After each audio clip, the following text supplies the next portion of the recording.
years perfecting my gaming house.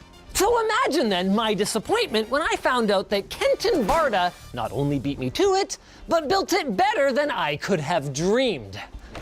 And here I am in Austin, Texas, where everything is bigger, to take you guys on an exclusive tour of LANparty.house, the ultimate gamer house for you and 22 of your closest friends. Everything about it is mind-blowing, from the hideaway gaming rigs to the dedicated cat bathrooms to the floor panels that lift up to reveal an arcade's worth of DDR dance platforms. And Kenton and his wife Jade spent their entire Saturday taking us around so we could dive deep and give you guys some inspiration for your next gaming space, along with some helpful what not to do's and some helpful segues to our sponsor. NetData. Monitor your company's infrastructure in real time and catch issues fast with live dashboards and alerts, whether you're at your desk or on the go. Sign up today and get 10% off using our link in the video description. In fairness to me, Kenton did have a bit of a leg up when it came to designing the ultimate gamer house. I mean, for starters, his dad is low-key kind of a big deal in architectural design. And for another thing, this is actually V2, borrowing many ideas from his original LANparty house, but iterating on them, both in terms of refinement and in terms of scale. House V2, borrowing many ideas from his original LANparty house, but iterating on them, both in terms of refinement and in terms of scale. For starters, he used to have monitors at each station mounted to rails that would lift up to display artwork whenever they weren't in use. Only he realized that he never once used them for that. So he devised a new system where they hide away completely. The grown-up playroom consists of a total of 12 completely invisible and inaudible gaming setups. All you have to do to deploy one is open the bottom cabinetry and fold down the tabletop. And that's it! For extra gamer cred, these 32-inch Corsair Xeneon 4K 144Hz monitors are mounted with low-profile articulating mounts so you can pull them forward and, oh yeah, get in the zone. Or, well, as long as you have peripherals, which he thought of. Every station includes a keyboard and a mouse and, okay, this is a bit of an odd choice, a sound bar. I asked about this, and Kenton explained that they mostly play co-op games like Deep Rock Galactic, and they find that the advantage of being able to yell across the room at each other outweighs the disadvantage of sound bleed. And of course, anyone who wants can plug a headset into the provided USB hub or integrated 3.5mm jack. Speaking of plugging in, this is a nice touch. The original house had the power outlets directly behind the monitor, which is symmetrical, but makes plugging things in a bit of a pain in the butt if you bring your phone or some random other peripherals. I think the only thing that I would change here then is to maybe add a desk pad? LTTstore.com. Above each station is a cupboard for snackies, which, Kenton, you might want to restock, because I understand you've got company coming in a couple of hours. They actually arranged to have a LAN tonight so that we could see everything deployed and maybe even get a couple games in before we have to drive up to Houston. Of course, desktop PC gaming is just one kind of gaming. What about the 98-inch Samsung elephant in the room? Well, for the more PlayStation inclined, there's a PS5 hooked up to a Marantz AV receiver and a 5.1 electrostatic speaker setup. And I gotta say, I absolutely love the thoughtful design of the built-in console up here. Unlike my setup, the front outlets are actually reachable, making charging your lapboard or your controllers a piece of cake. Speaking of controllers, storage for them is built into the 4 La-Z-Boy powered recliners at the back of the room. By the way, love to see that old school Xbox 360 wireless dongle. Look, if it works, it works. I do have a couple of notes, even angled toward the seating position. Ceiling mounted is not really ideal for rear speakers, and some acoustic materials on this cabinetry would go a long way towards improving the surround sound experience in this room. With that said, it sounds like most of the content that Kenton listens to in here is stereo mixed music anyway. And that is where these come in. Oh, it's heavy. Ugh. Embedded into the concrete slab of this house are 4, yes, 4 DDR dance platforms from Eltec. Kenton, like me, is a big games for exercise guy and says he tries to use these about every other day to keep up his cardio fitness. Now, at this time, he hasn't actually gotten all 4 working at once yet, but it was a lot easier to put in the conduit for all 4 now, and then hope the software would get easier to use later, rather than adding more conduit after the fact. And besides, how boring would life be without a few dozen items remaining on your never-ending house project? Oh, speaking of conduit, remember how I said that the gaming systems were inaudible? That's because I am officially not alone. Beside the grown-up playroom is what Kenton's HVAC contractor called, by far, the biggest server rack I've ever seen in a residential building. And while yes, it does in fact have a small AMD EPYC actual server in the server rack for AI tinkering and a persistent Minecraft instance for the kids, the vast majority of these rigs are identical gaming systems that power every station in the house. Now, since rack mount gaming hasn't taken off yet, solidarity, Kenton ended up hosting a good old-fashioned PC build party with some of his old LAN buddies, and they put all 20 of these together over a couple of days. They're fairly modestly spec'd considering the overall LAN house budget was somewhere in the 7-figure range, but I think Kenton mostly achieved his stated goal of hitting the price to performance sweet spot while keeping the systems easily manageable. On that note, none of these use local storage. Instead, all of them boot from a single network image on that server that allows games to be installed on all of them simultaneously, that allows them all to be kept up to date easily, and allows them to be quickly factory reset in the event that a guest bungs something up. By the way, he's got a GitHub repo with all of the quirky workarounds that he had to use to make this setup work. That would have come in handy for us recently. Why? His only major regret is the motherboards, whose onboard 10-gig network cards struggle sometimes when booting over iSCSI, leading to the occasional crash. Guests are going to be here in less than half an hour, by the way, so guess we get to go through the boot sequence? You want to show us how to fire it all up? Sure. What? It's that easy? You just press the button? Okay, that's pretty cool. Wake on LAN, kind of magic. I assume it's Wake on LAN? Yep. Now, there are some disadvantages to not having hardline power buttons to all the stations, and he had an idea for like a network attached USB hub of some sort with like relays or something so that he could power cycle them in the event of a crash, but hasn't gotten to it yet. Overall, I love this design. I mean, sure, he can't dump his waste heat into his pool, but by going with taller 4U cases, he also doesn't need to resort to water cooling to deal with all of this heat. He just lets the cool air fall down in front of the racks and then blasts all the hot air out into his hot aisle in the back where it can be picked up by the air handler and rinse and repeat. Apparently, by the way, at full boom, this rack can suck back about 15,000 watts.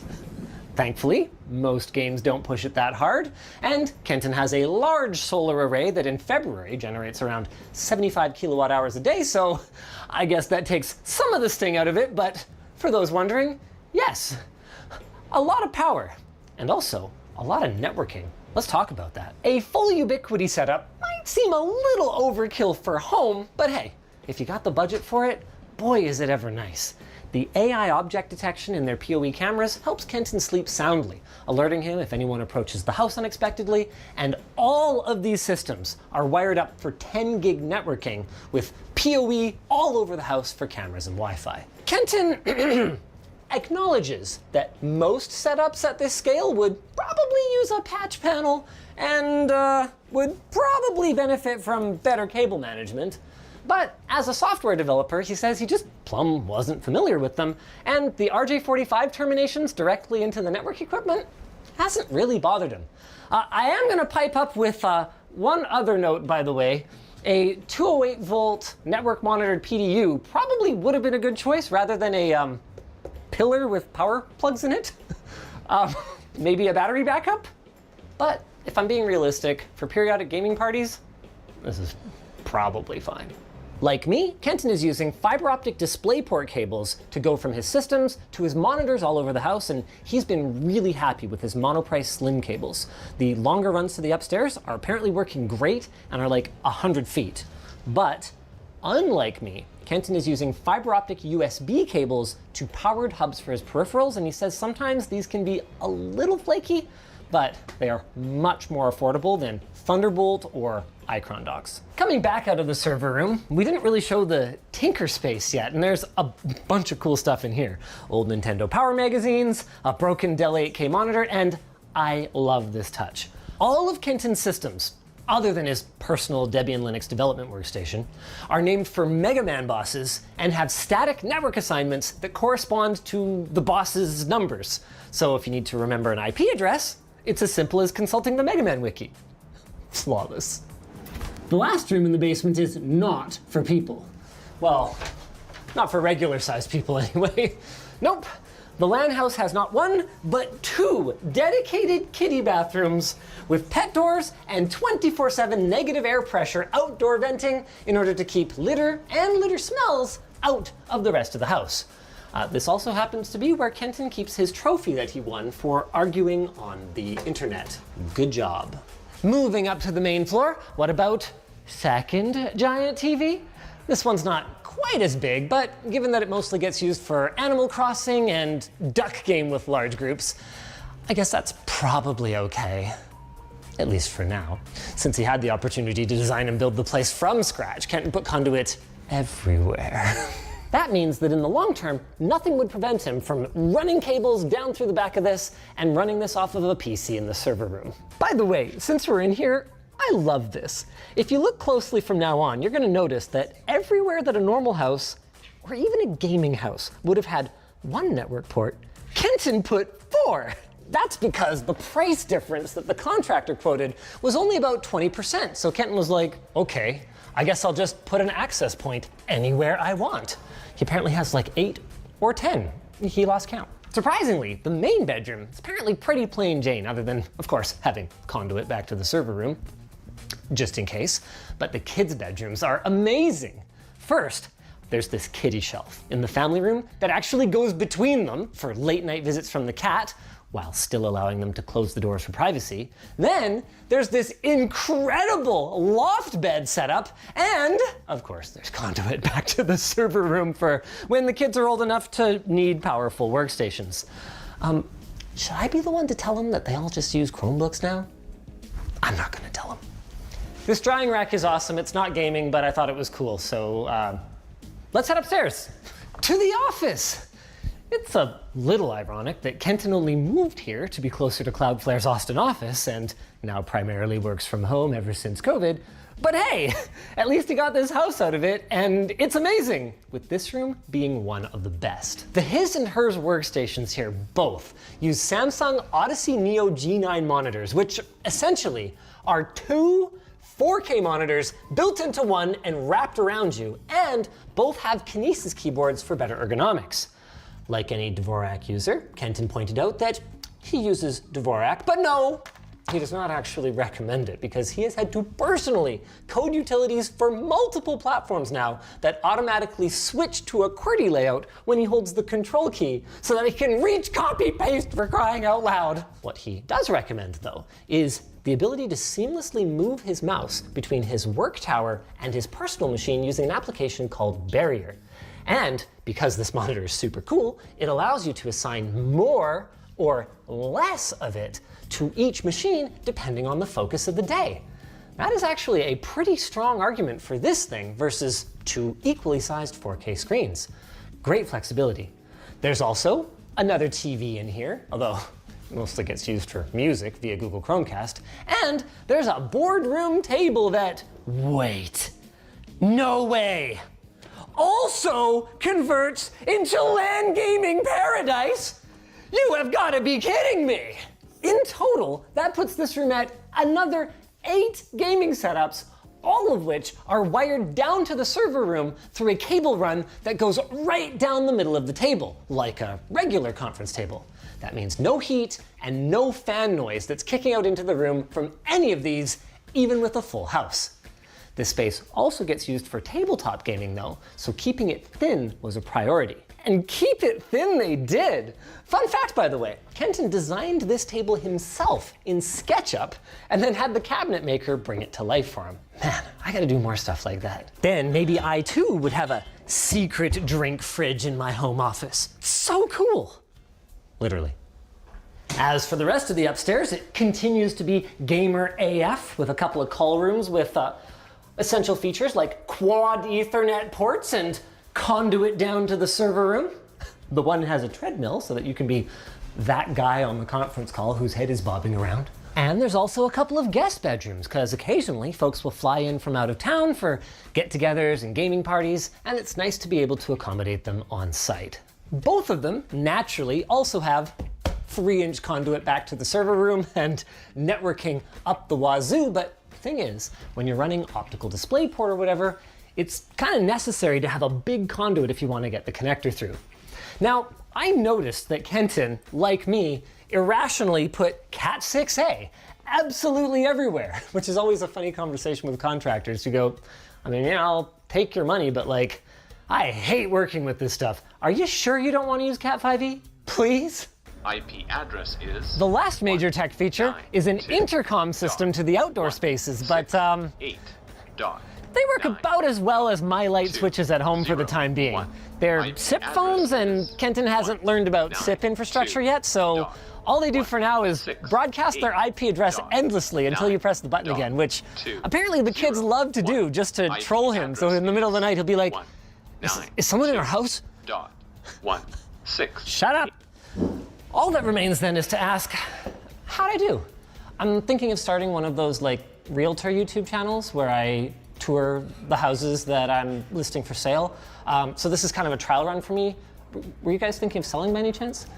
No. I didn't tell them I was going to do that. I don't blame you. But I would blame you for not listening to this segue to our sponsor. NetData, your company's efficiencies connect based on scoring theory, vertical stored handouts. I spent the entire day playing the Nintendo Switch 2.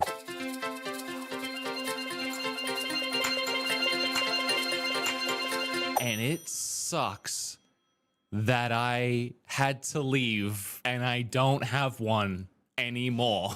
I want to talk about my whole experience because I played everything today. I pinged around that building so quickly in the 2 hours that I had for an allotted slot. And it is baseline. Before we continue, I need you to know, sick. And I know that we're dealing with a lot right now. The prices of things are insane. I made a video about that. Now it looks like it might get even worse. So here's what I'm gonna do today. I'm not gonna worry about that. We'll let future me and future us worry about it. I'm just gonna talk about this thing, the cool experience that I had, and why I think it's the... Sorry, don't leave that sound in. This was the Nintendo Switch 2 New York Day 1 hands-on experience that was part of the raffle. The generic public raffle that we all entered, I actually somehow won. There were loads of content creators that were actually invited by Nintendo to go the day before. I saw iJustine, I saw Philly Beats You, I didn't see me, and I didn't see an email. What I'm saying is, people watching this, I wasn't invited by Nintendo. I got in by sheer dumb luck, and I really have no skin in the game. I'm not being paid. I'm not being influenced. I can say whatever I want. And I loved it. I just really loved it. I'm really excited for you to see this video, but there's something else I'm really excited for you to see. I knew years ago that when the Nintendo Switch 2 came out, I wanted, on launch day, to bring something back that a lot of people have been asking for. And I worked really hard to go.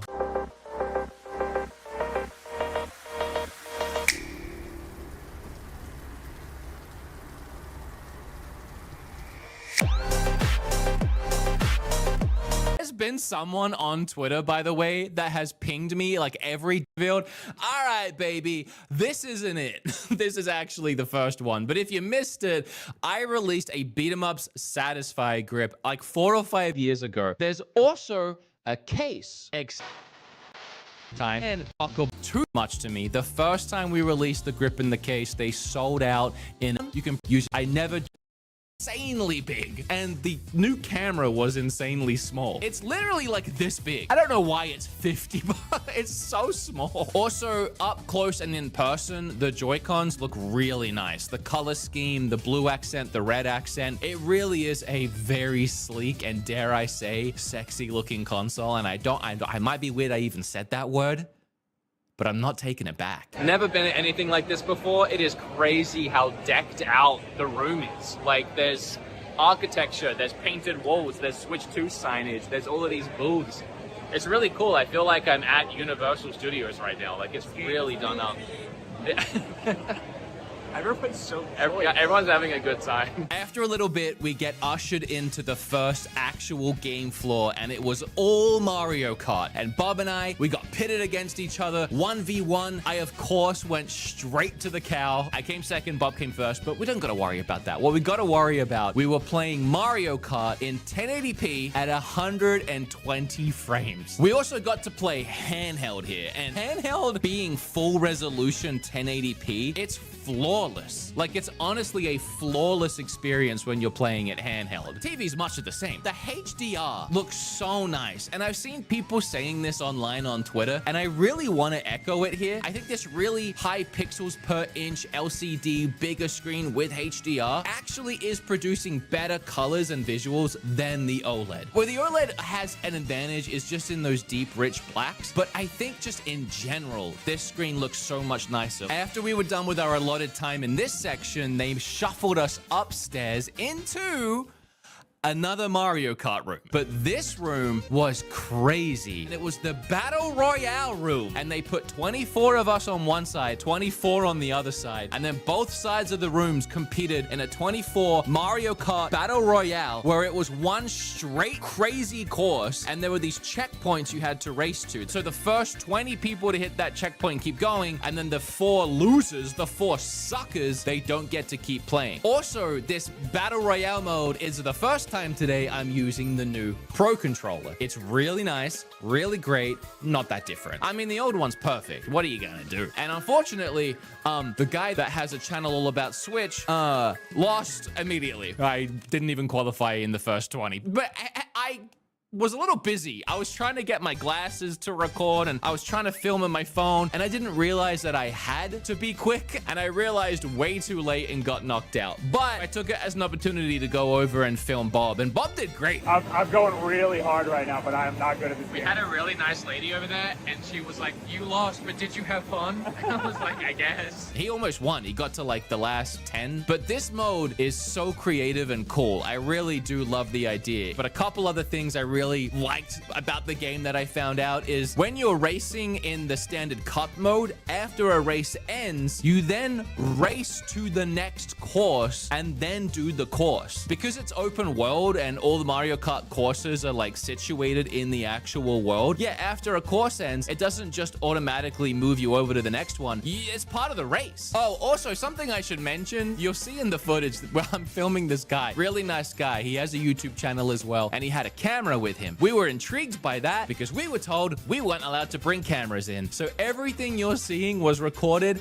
on my iPhone. It's not a great representation of the actual quality of these games. Like, I've been watching it back and some of my clips look really good, but it's all recorded off a phone pointed at a screen. Don't think any of this footage is like raw recordings or a final quality of anything. It's literally just off of my iPhone. The next room was by far the best part of the entire experience, because they gave us 2 hours in this room to do whatever we wanted, and they had everything in here. The first thing that we ended up kind of beelining to was there was this back section that said mature gamers only, and I wanted to know what was in there, and it turns out it was Yakuza and Cyberpunk. You might know this if you've been watching me for a while. One of my biggest videos was my review of Cyberpunk. I followed every website, trailer, announcement, anything for that game game for over a decade, and the game that I got was not the game that I wanted, and I made a pretty intense video about that. And then Cyberpunk and CD Projekt Red, they listened to everybody's criticism and went on to fix the game over the years. And now I never played it. It's kind of crazy now that I'll get to do it again, and I will. I'll play it again, review it again, and this time it's on Switch. So it's a real full circle moment. And then the community manager for CD Projekt Red, who's been working at CD Projekt for the last 10 years, came up to me and said, "Hi, Wood.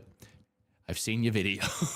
I had an immediate moment of, oh no, should I go? Hi, community manager for CD Projekt. Hi, I'm Marcin. Nice to meet you. This guy was awesome. He was so nice. I asked him about the video. He said, of course, he's seen it and he understands it. He thought it was completely fair and that everyone's entitled to their opinions. And clearly, there was something to it because they went on to try and fix the game. So it's not like I was off the mark. Do you know if the entire game is on the cartridge? Yes, it is. The whole game? Yes, Okay. we specifically went for the highest capacity, so 64 gigs. Wow, that's awesome. Even though technically this game would run better if you played it on a PC, for him, the Switch version is the most fun to play because of how intuitive the motion controls are. Look at how much they've worked. And it was the first thing that Bob noticed, even without being told. He was messing around with the gyro a little bit and said, wow, this feels really good. But it's not even the gyro that he was talking about. It's the mouse controls and the actual Joy-Con gyro controls. So that was a lot of fun to play around with, and I'll say that the game looks incredible on the console. The only giveaway is still the hair, and it kind of gives it away that you're playing it on something that's maybe getting its GPU pushed to the limit. But other than the hair, everything else looked phenomenal. I wanted to know the frame rates and stuff like that for a big game like this, to see how it would compare to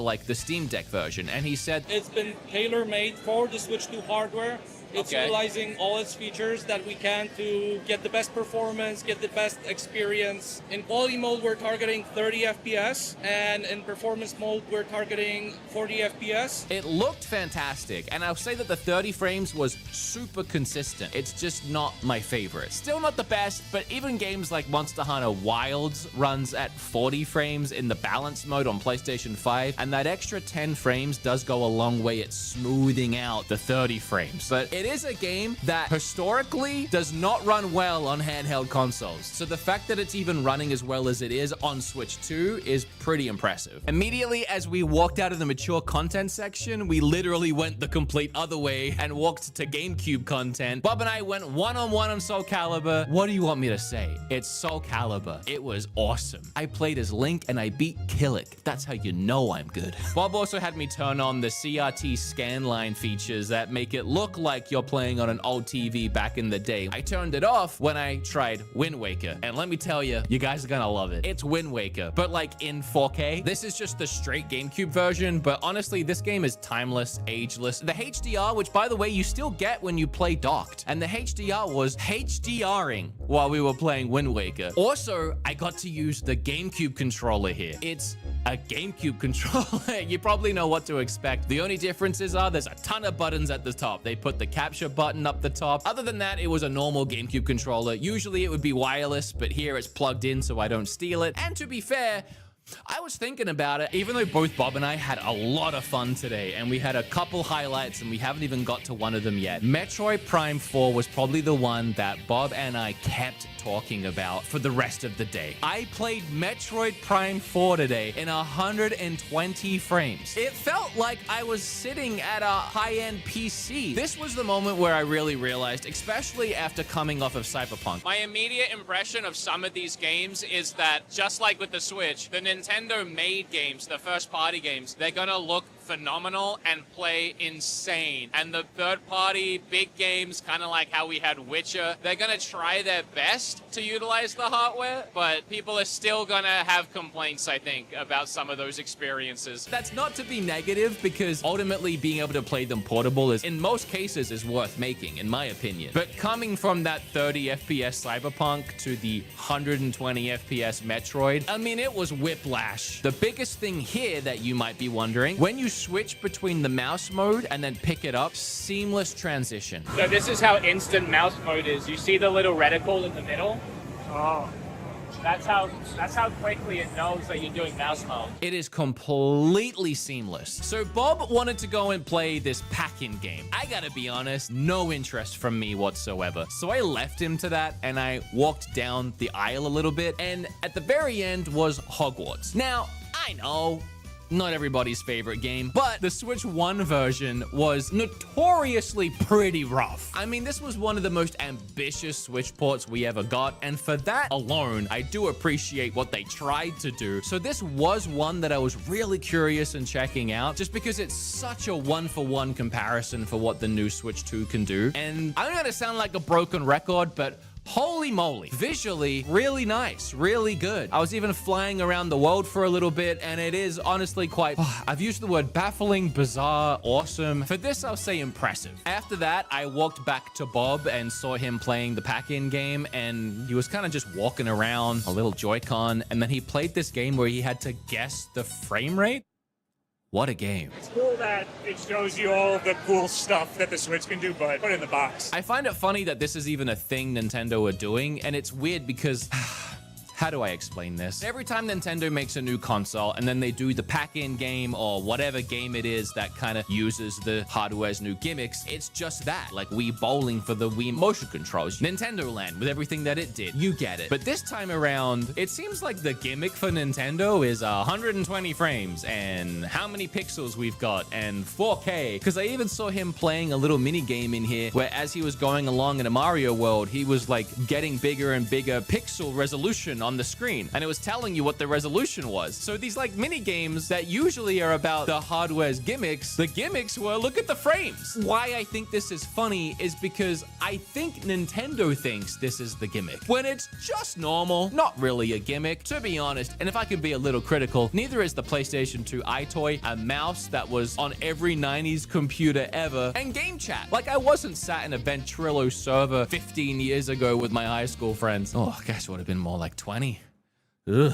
The Switch 2 is cool. It's just funny that the gimmicks this time around are all old things. I didn't get to play the, I hate calling it the wheelchair game, I apologize, but you know what I mean. But I did film people playing it, and they seemed like they were having fun. Looking down the line and seeing all of them slap their little Joy-Con hands as they were all wheeling around the game. And I like that at the end, they were all clapping their hands. That game honestly kind of slaps. I just think it's ugly. Tears of the Kingdom, Breath of the Wild. They gave you 5 minutes on the handheld and 5 minutes on the TV. Oh my God. Very start of Breath of the Wild. So you get the whole shot where you walk out of the cave. And I'll say it again. The HDR goes so hard. And the first thing you notice is the first thing I noticed years ago when I emulated Breath of the Wild 4K 60 frames. When you stand at the top of that little mountain hill in the intro and you can see the entire land of Hyrule in full HD clarity definition with draw distances all the way back to the castle and further. It really is jaw-dropping, and to get it native on the handheld console was really cool. And I got to play on the TV for a little bit, and when I say a little bit, I mean it. They gave you 5 minutes. After Breath of the Wild, we walked around, and tucked behind a back corner that we hadn't noticed before was Mario Party Jamboree with the camera. It was really lucky that we walked over here, actually, because neither of us realized we were forgetting about that, because I gotta be honest, neither of us, I think, I don't want to speak for him, really care about the camera. I haven't thought about the PlayStation 2 iToy in a long time. I didn't care for the Kinect when that was a thing, so seeing another camera wasn't really into it. But here it is, and we played Mario Party Jamboree, me and Bob versus 2 of the staff that were working there. I felt so awkward and dorky. I did not expect to have to literally do a mini game here on the show floor where the point is to make as much body movement and noise as possible. Bob and I were having to scream in front of everybody. I was so embarrassed. I have social anxiety, and I would love, Zach, if we could slow down the moment where we started screaming the first time. I guarantee you there's a couple of moments where he goes first, and I'm like, I guess we're doing this.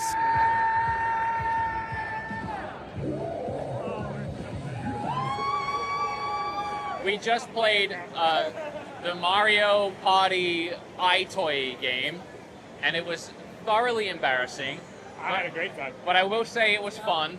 I don't think it's something I would do. I'm never playing that again. I'm never doing it again. But I could see kids really liking it. The camera is goofy, it's really low quality. I had a hard time finding where I was supposed to stand with it, but it worked. Well, actually, no, it kind of didn't. I'm giving it too much credit. Bob was filming this on his chest, so I'm not sure how much you could see since he was moving around so much. But the very first thing we had to do was Bowser says, Simon says, and he told Luigi, which was me, to squat. And I squatted and it just didn't register it. And then it told me to like keep standing up and I didn't move. And it also didn't register it. Maybe if it was in my house and I was used to where I was supposed to stand, but maybe I was doing something wrong I didn't realize. But I mean, it was squat and stand and I did both. All right, we're at the final room. They made the piece de resistance Donkey Kong. I've never really cared for Donkey Kong. Like, not too much. The 2D side-scrollers were never for me, and I've never really enjoyed 2D platformers all that much. I didn't really play Donkey Kong 64. I was more of an Ocarina kid, so I don't have really much banana skin in the game, should I say. For me, it was Mario Kart, Metroid, checking out some of these third-party things and how it runs, and mostly just playing with the thing itself. But, Donkey Kong is freaking cool, man. It's a lot like Mario Odyssey, but if the entire world was like a 4D playground, you can destroy everything, and you can destroy even straight down into the ground, and the ground just keeps going, like mining down in Minecraft, just spamming the attack button and just absolutely carving through the side of a mountain or carving through a cave is so satisfying. And the guy said to me that the world is filled with secrets from top to literally bottom. Like, he said that in the time that they've been showing the game off, people have found things they didn't even know were in the game. And I went over to Bob at one point to film him playing the game. And I said, Bob, can you just, where you are now, can you just smash down? And he smashed down a few times and found a giant hidden chest secret. Literally right there where I told you to randomly smash down, you found something secret. There are tons of different collectibles that you can get on the side of the screen and things to look out for in every level. Gorgeous game too. When you press the minus button, it brings up the map, and the map, like, it zooms out in real time and it shows you a real representation of what's left of the world after you've wrecked through it. It shows all the damage that you've caused. It feels next-gen Nintendo. And I don't just mean in the gameplay, but obviously the visuals and the frame rates and the resolution of it all too. Like, everything is coming together to make this game feel next-gen Nintendo. It feels like going back in time to 64 and playing Mario 64 for the first time and not really knowing how to interact with the world, but rediscovering video games for the first time. I hope I'm not overselling this, but everybody that was lining up and playing were like, whoa, like you could hear, whoa, wows. Everyone that recognized me and Bob were like, you're gonna love it. It was so sick. Oh my God. The other thing is the redesign of Donkey Kong, watching him in this game, the animation on his face in just moments where he's idling has so much character. But then in the cutscenes and just the way the animators have moved his face and the expressions they've given him, he's adorable. I absolutely love him. And that was our experience. On the way out, they gave us a cool, sick-ass bag. I also got a lanyard and I kept my little badge. I'll keep this forever. I'm so happy that I got to go. I wish both Bob and I got invited with the other creators. I'm not gonna lie, but I gotta tell you, the trade-off of that was going to this event with the public, and the public was so nice. Bob and I met so many people today that recognized me and him from the channel. It's good to be liked. It's good to be liked. And there was something so wholesome and sweet and special about the amount of people that were going to this event because they love Nintendo and they were excited to play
I was told the Master was struck down.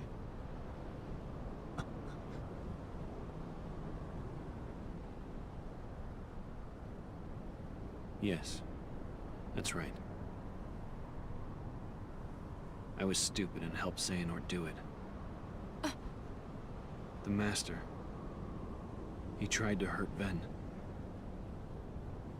I only fought because I wanted to protect him. But I was tricked. Xehanort set the whole thing up. Also, he could awaken the darkness inside me. You were right, Aqua. And so was the Master. I did need to be watched. I went astray. But no more.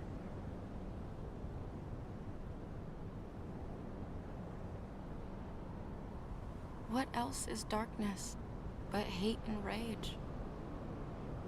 Xehanort is feeding the dark fires within you, making you fight. You'll go astray again. Tell me, how does that honor our Master's memory, Terra?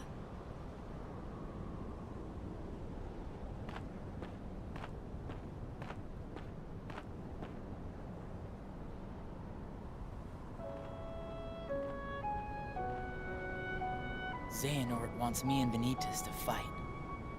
And make some kind of Keyblade. But the Master said we can't let that happen. And he tried to destroy me for it. Keyblade? I still don't know exactly what it is. But it scares me to death. Even just the thought of it. Relax, Ben. We're here, and we're gonna take care of you. I may have to fight Vanitas after all. If I do, guys,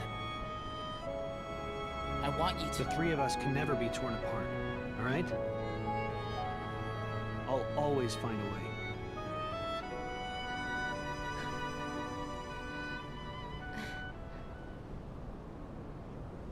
I'm asking you, as a friend. Just... put an end to me.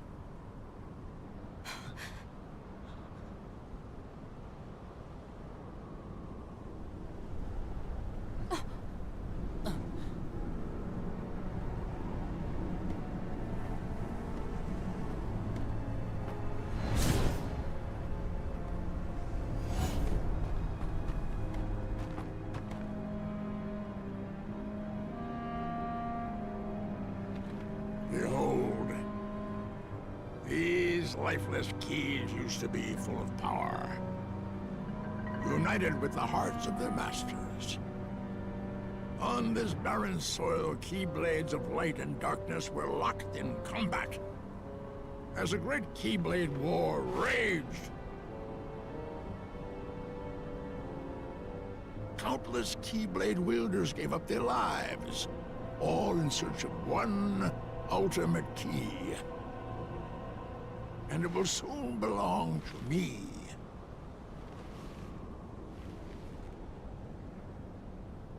Keyblade!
okay?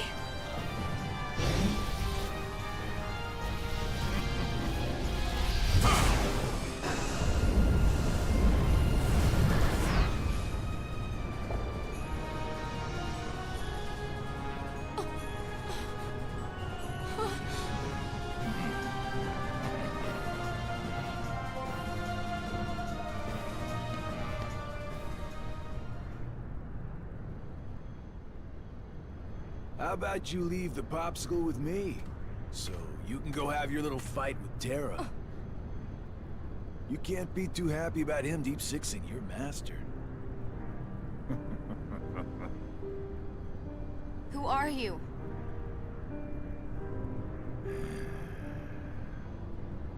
You think you two have got some grand role to play? As if. You're only here so that when I finish you off, Terra will succumb to the darkness. So, who wants to go first? Shut up! Oh, so this kiddo thinks he's a full-fledged Keyblade wielder. He's got the angry look down. Go ahead if you want to waste your time. Keep trying to drive us apart with your mind games. It'll never work.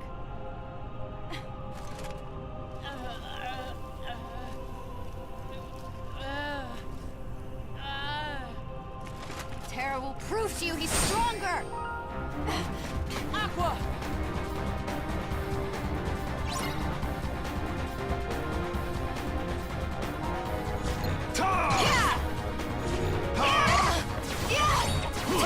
Take this!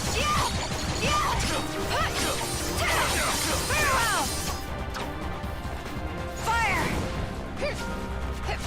Come on! Gather! Fire! Fire! Take that!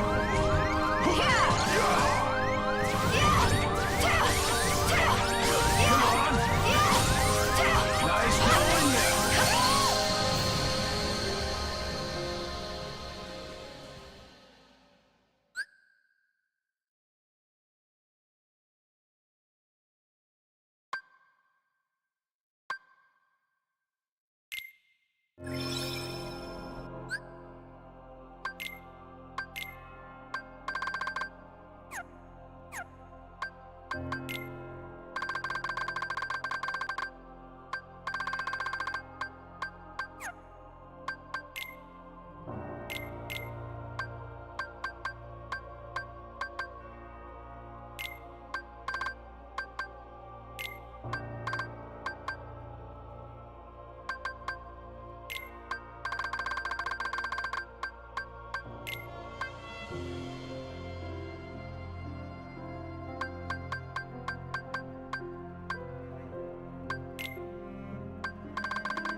Take that! Heal! Take this!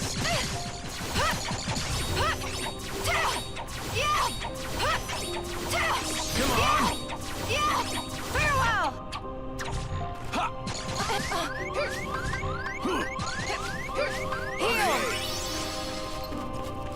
Come on! Nice knowing ya! Come on! Kiss yourself goodbye! Come on! Farewell! Come on! Farewell!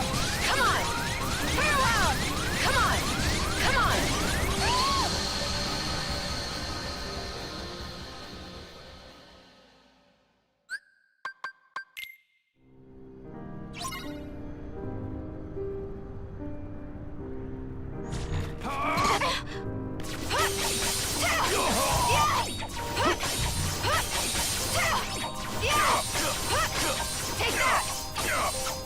Take that! Come on!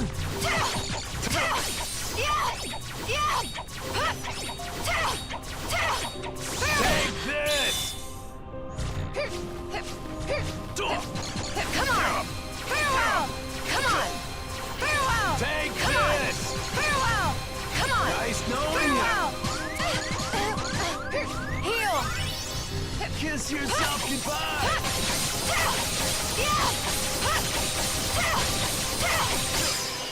That's the end of that.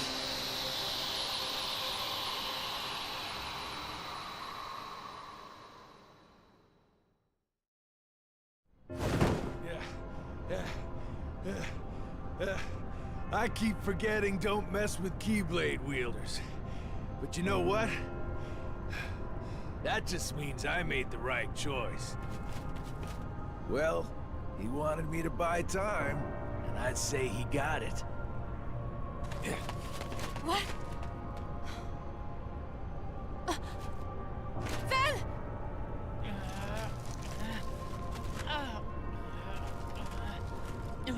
Aqua!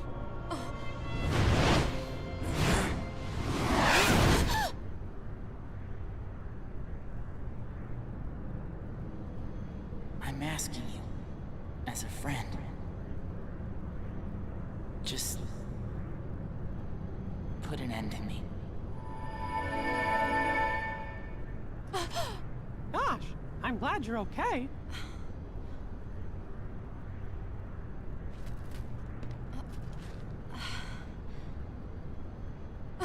Ven!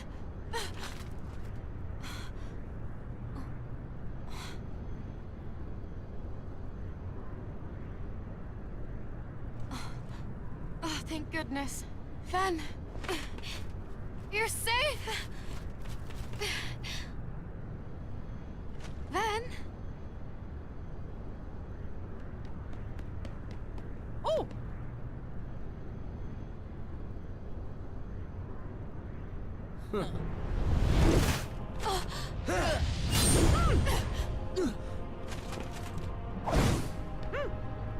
That's not Ben.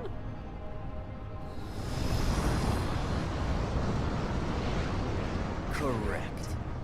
I am not Ventus. His heart has become a part of mine now.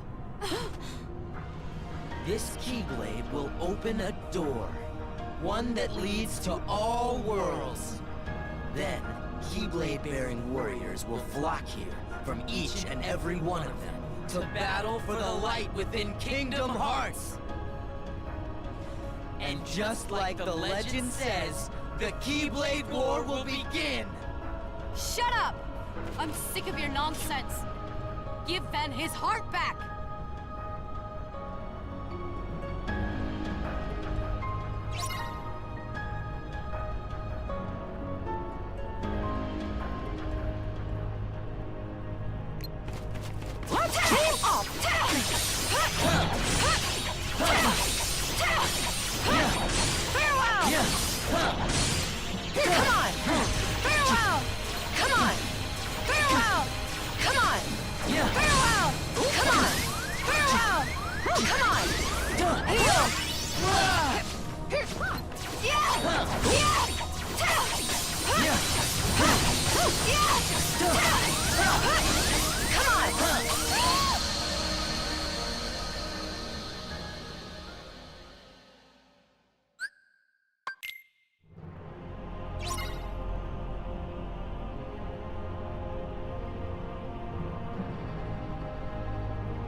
Let's team up! Light!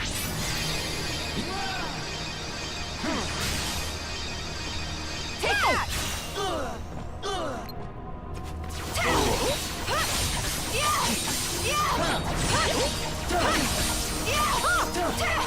Take that!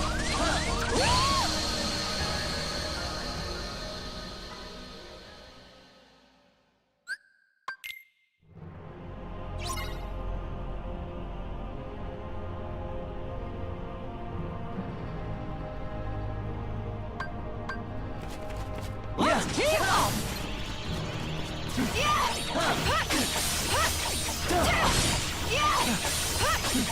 Too slow. Come on!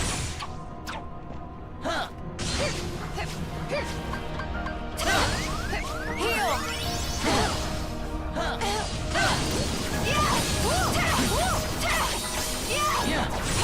Too slow.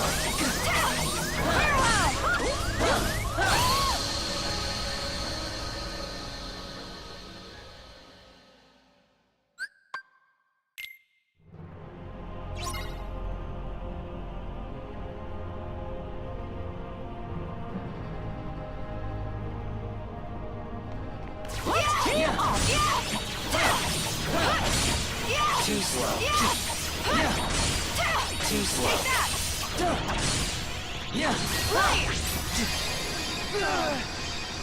Fool.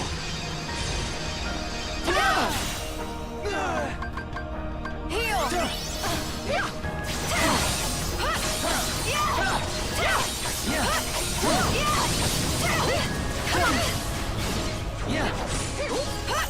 Sleep forever. Let's team up! Heal!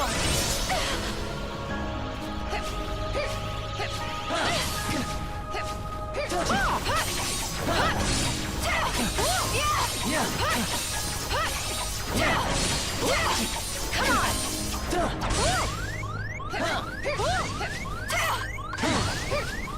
Heal! Farewell! Come on! Farewell! Come on! Farewell! Come on! Farewell!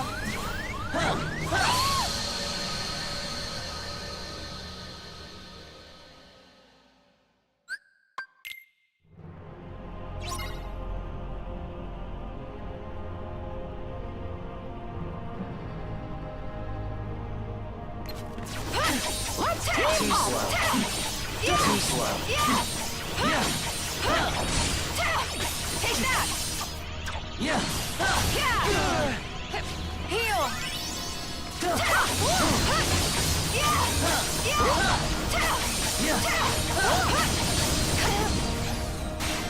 on! Farewell! Come on! Farewell! Come on! Farewell! Come on! Farewell! Heal!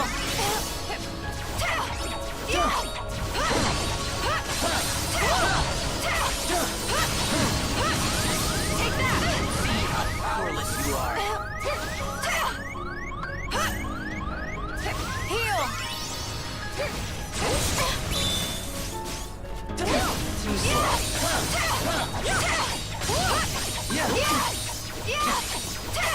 Take that! Heal! Farewell!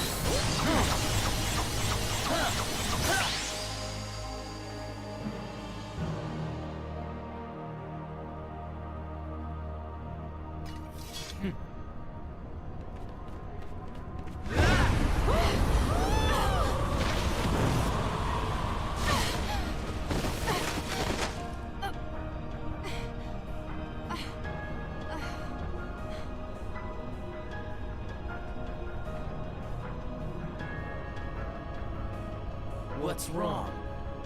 Giving up already?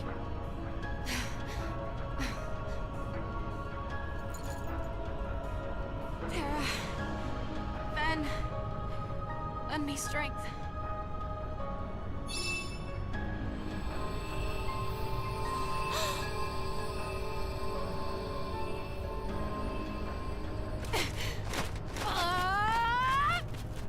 You You're just wasting your energy.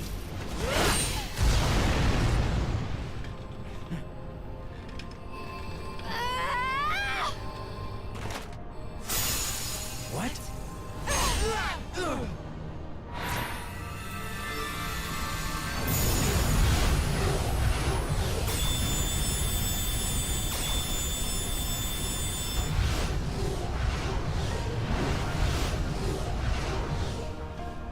Huh?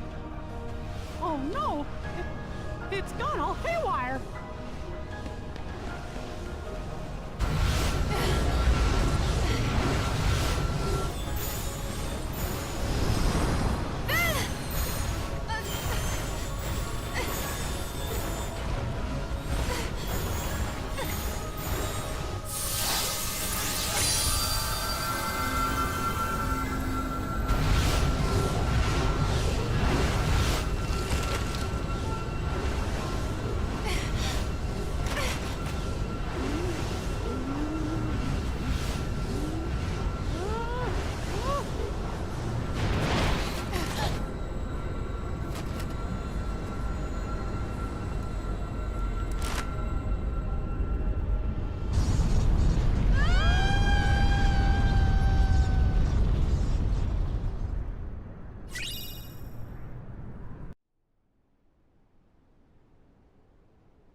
Where am I?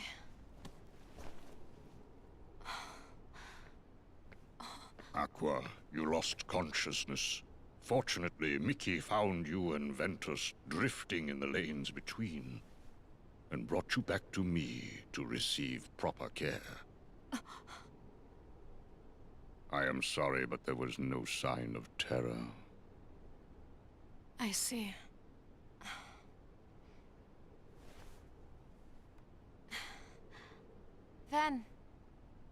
Ventus!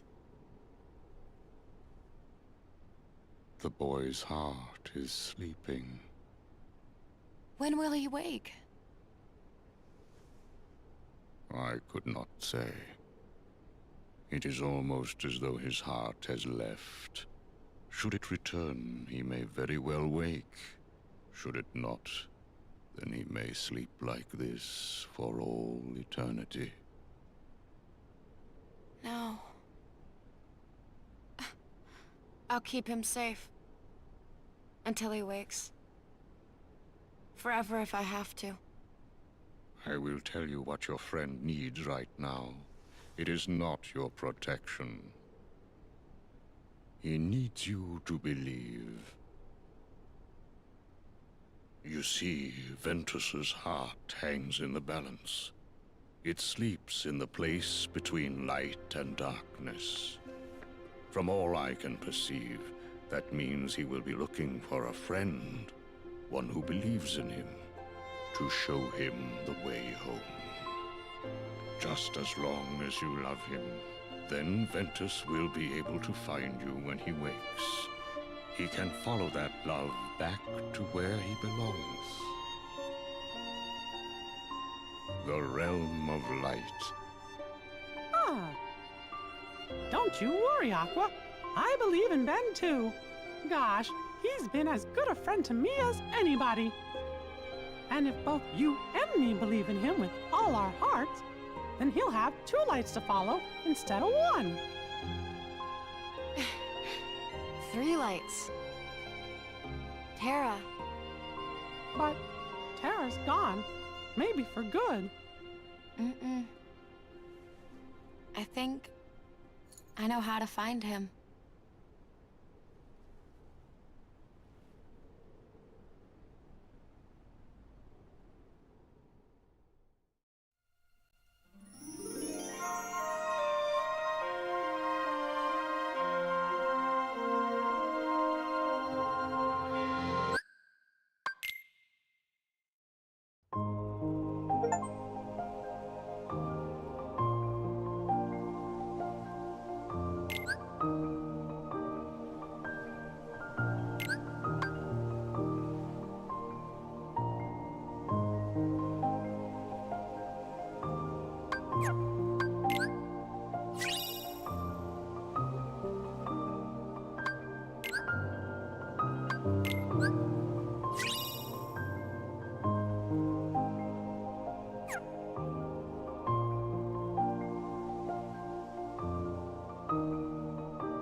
Take that!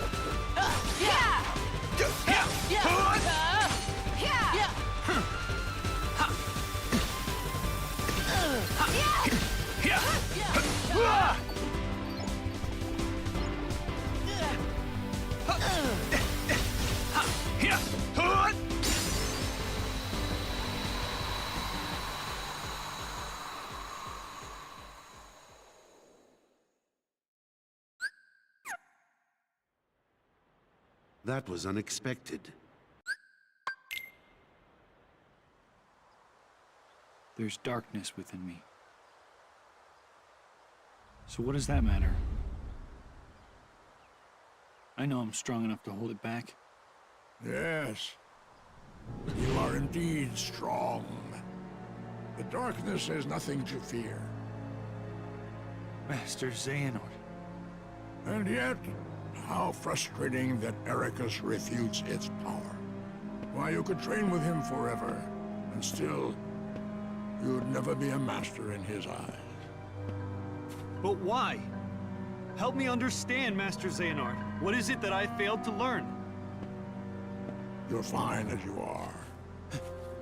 Darkness cannot be destroyed. It can only be channeled. Yes.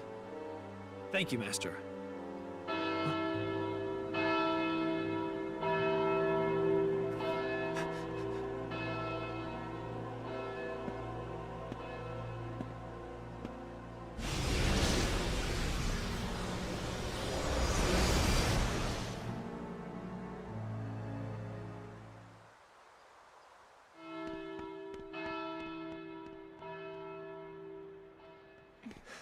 What happened? I don't know. Why isn't Ven here? Very well, then. I will send my pupils to investigate. Terra!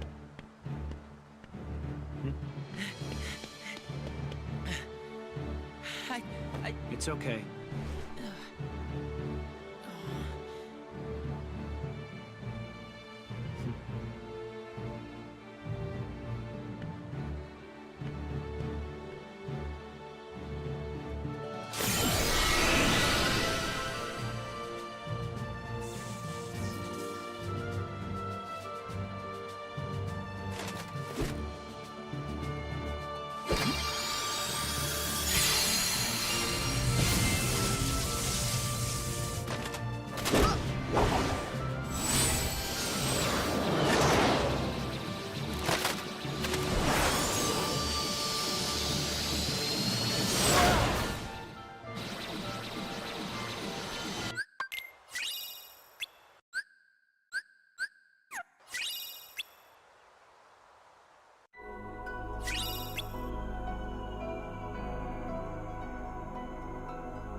Monsters. The ones the Master mentioned. These are the Unburst.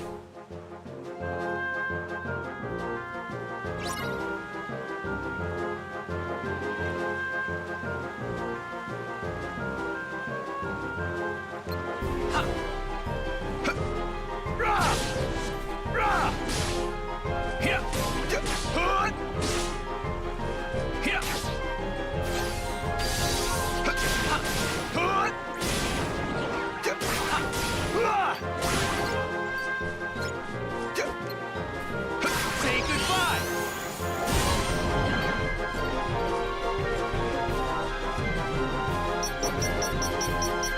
Let's go.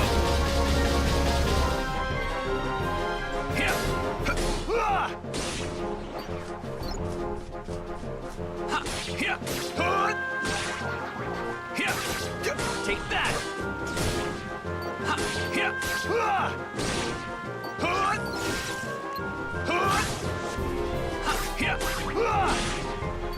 So long!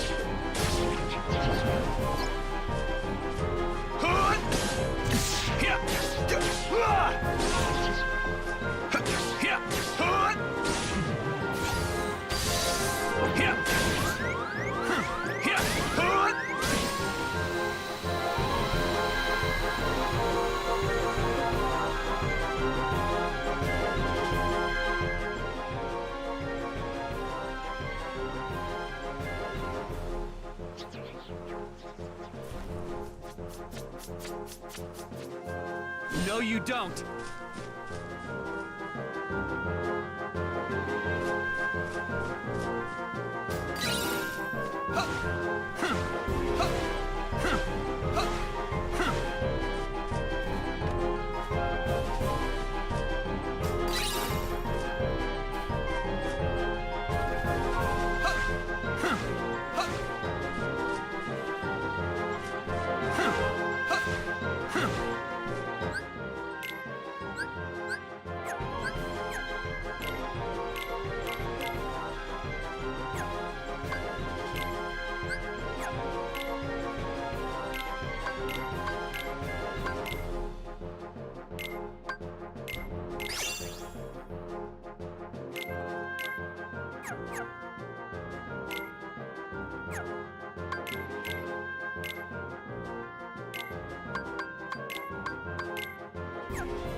What's this?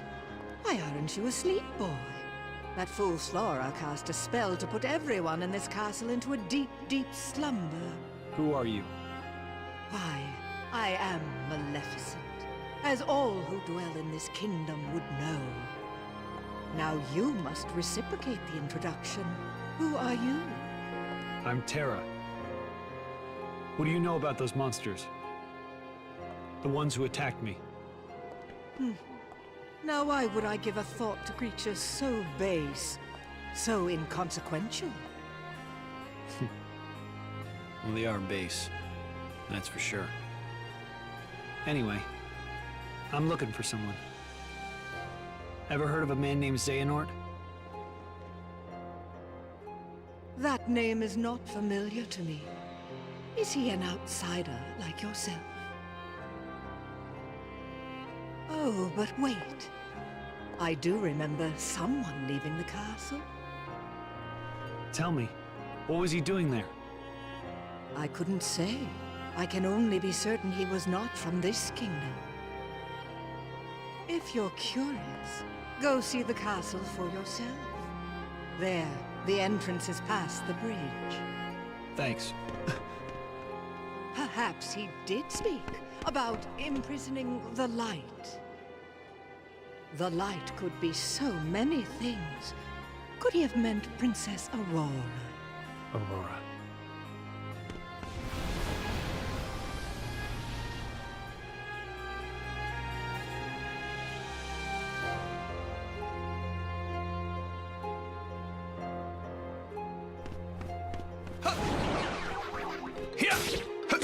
Want some? Freeze! Here! Here! Here!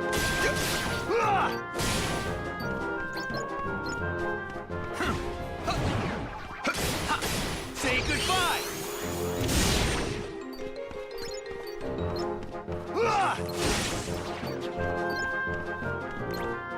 Here!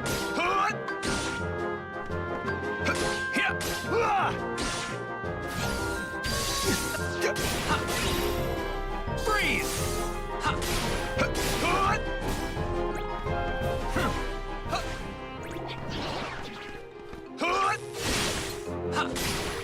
You're done! Here!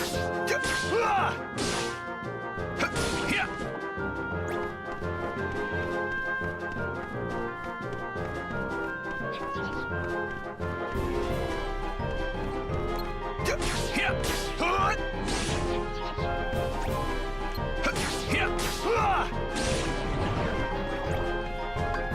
Take that! Want some? Freeze! Here!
Want some? Freeze!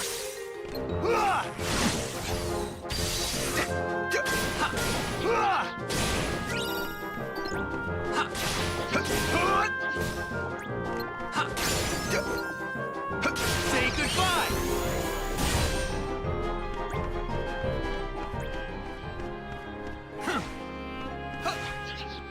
Here!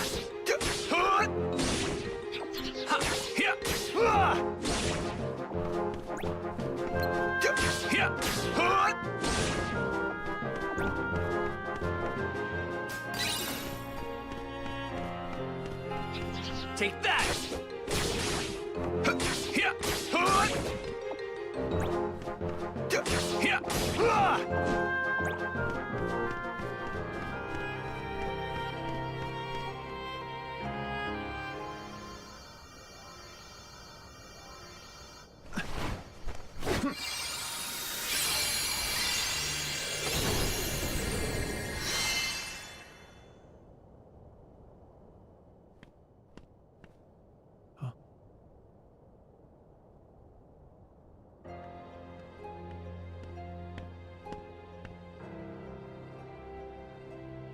This feels so familiar.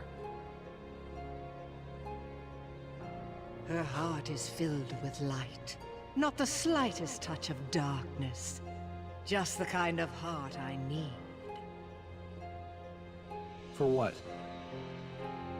Imagine with me the most glorious of futures. 7 of the purest hearts, each overflowing with light. When brought together, they grant the power to rule all worlds. What do you mean? Why, that key you hold. The Keyblade, is it called? Where did you learn that name? That trinket is the only way to obtain the hearts. No more games! Where is Master Xehanort? Impudence will get you nowhere, child. If you wish to learn more, you must retrieve the heart of Aurora. And why would I ever want to do that? It's not a matter of why, but of will. In your heart, there is darkness just waiting to be awakened. I don't know what you're talking about. Perhaps not yet. But I have power over sleep. And I can awaken what's inside you. Then you will be free to be who you truly are. Remember, the darkness lurks in every heart. Darkness is our foe. Would that we could be rid of it. You must destroy it. Push the darkness down. Give it no quarter in your heart.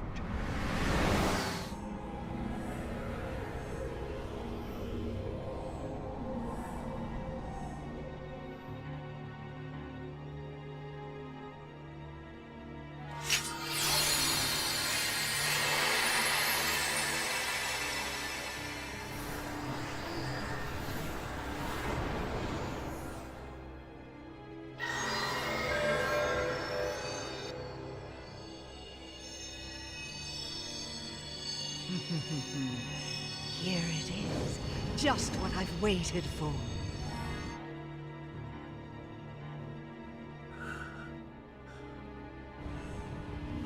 To think that all he spoke of was and will be true. What? How did I... What did I do? What did you do? You speak as if I pulled some invisible strings. No, you couldn't be further from the truth, child. I simply whispered to the darkness you already held inside. How could I do this? Ven! Yes, now you want to know where Xehanort went. Well, that I cannot answer. He disappeared into the darkness. But now I know the Keyblade is necessary to gather hearts. Join me. Collect 6 more hearts of pure light. Then we will rule all the worlds together! You seem to be mixed up. I'm a peacekeeper, not a tyrant.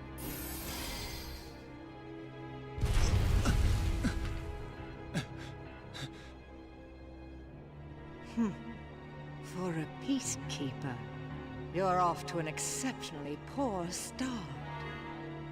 Remember this. The darkness in your heart cannot be held back by force or strength. Now, my work here is done, as is yours. Wasn't there someone you needed to chase? Wait!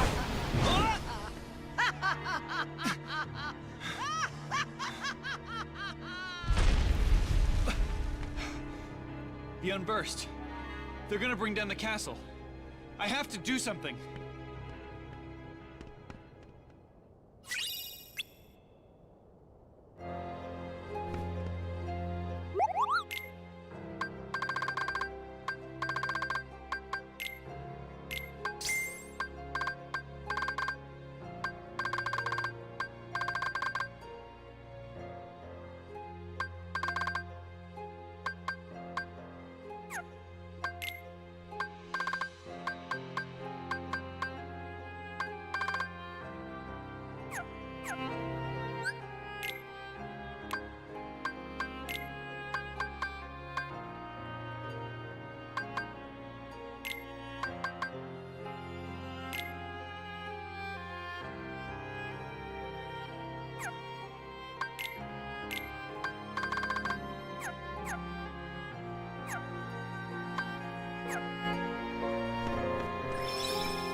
Freeze! Want some? Freeze!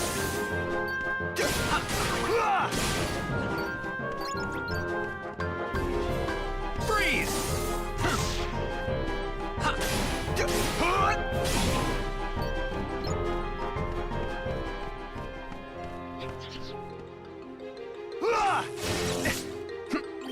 Freeze! Take that!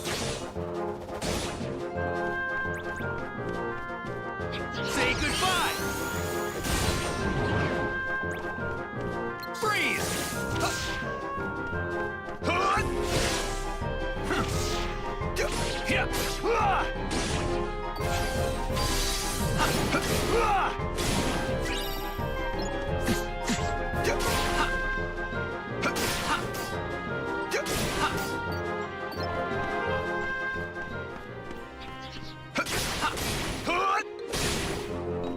You're done!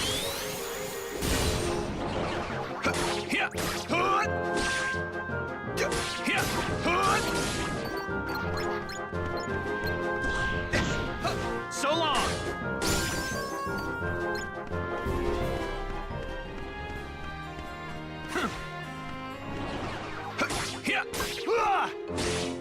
Freeze! Want some?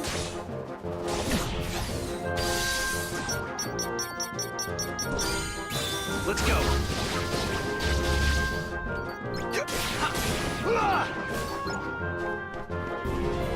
Freeze!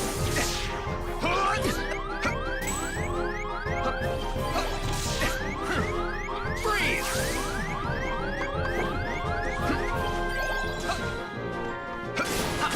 Say goodbye!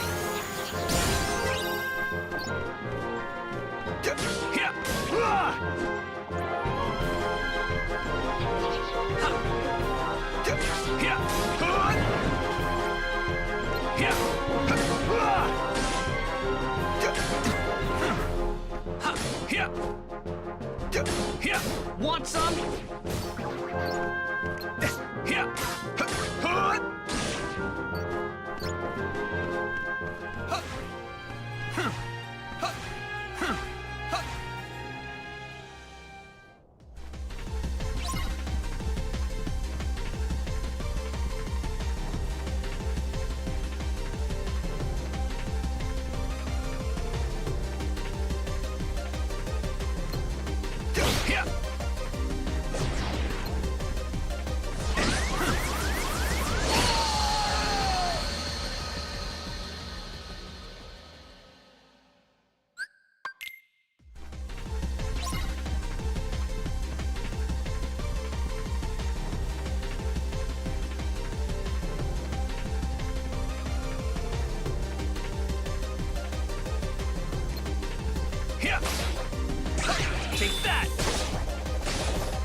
You're done! Here!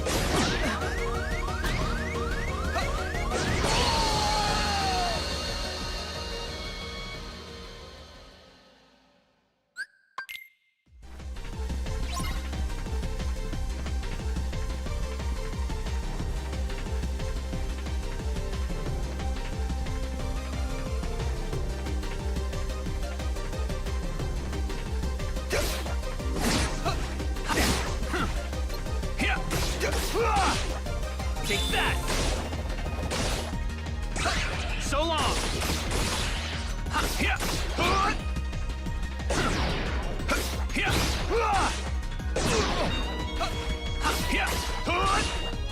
Want some?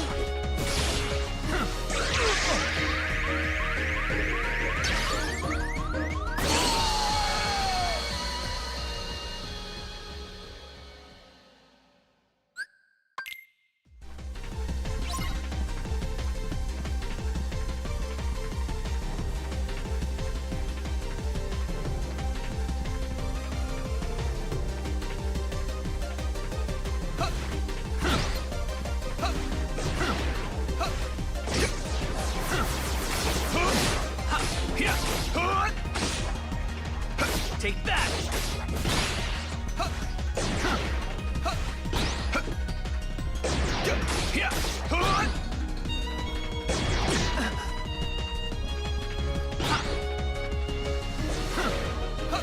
Want some? Freeze!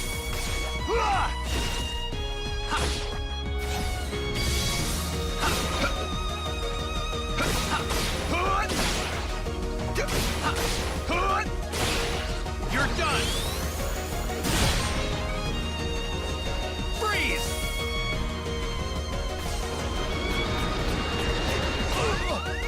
Take that!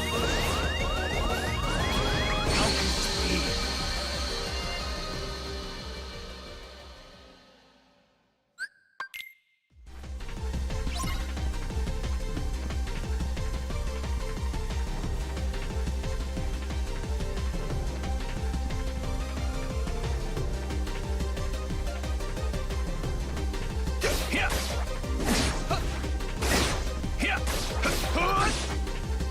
Want some?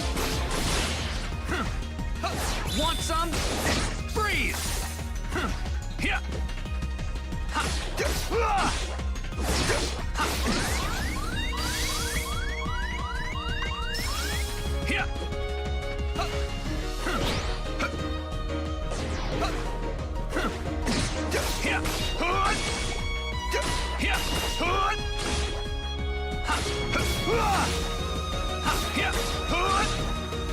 So long!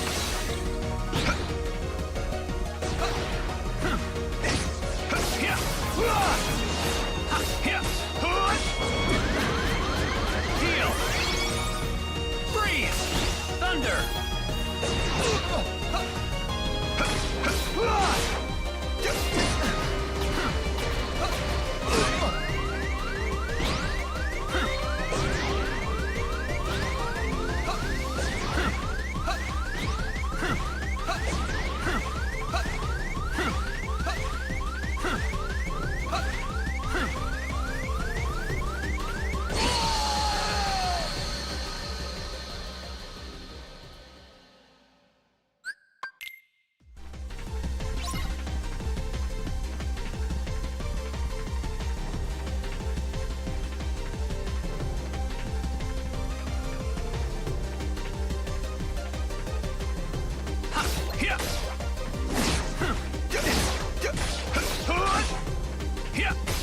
Take that!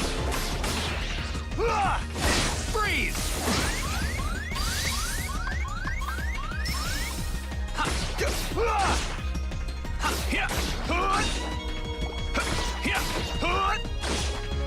Freeze! Thunder! So long!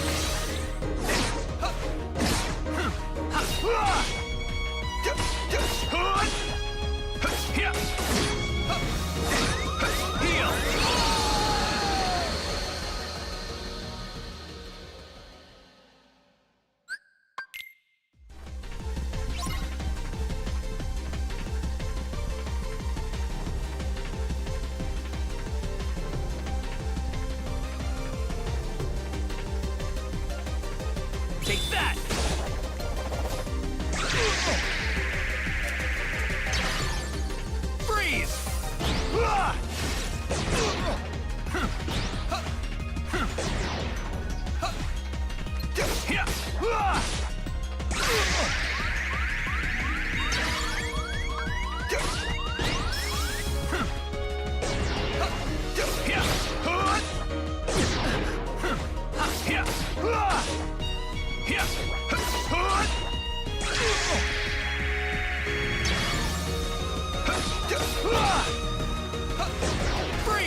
some? Yeah.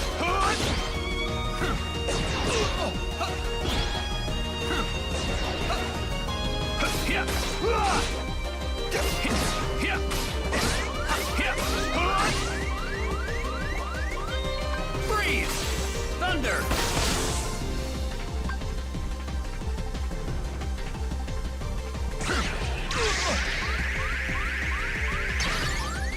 Heal! Freeze! Thunder! Take that!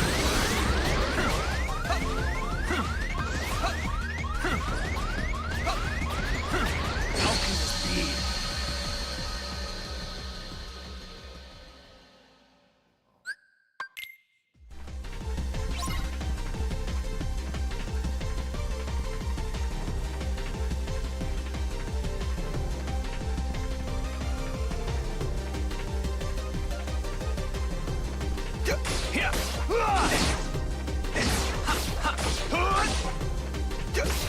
Freeze! Take that! Freeze! So long!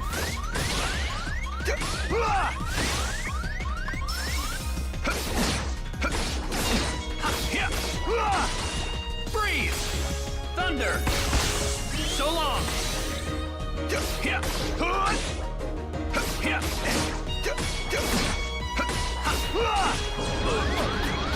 Heal!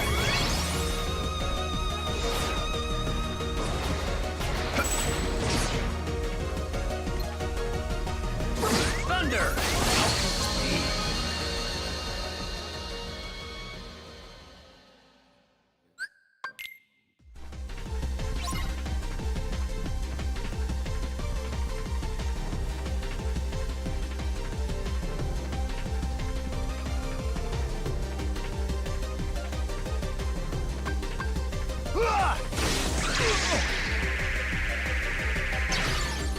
Take that! Freeze!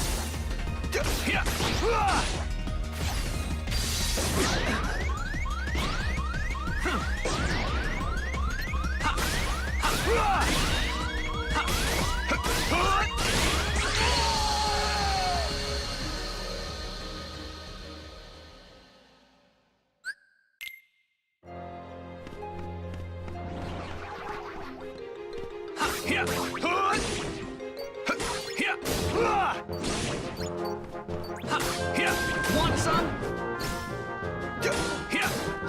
Take that!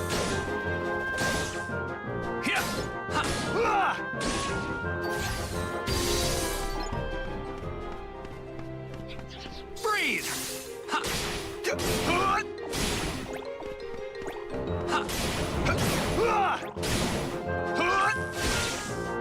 Say goodbye!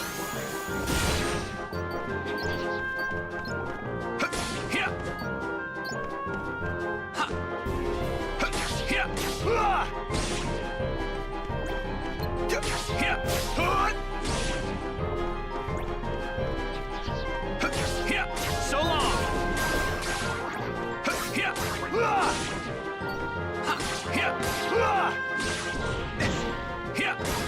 Want some?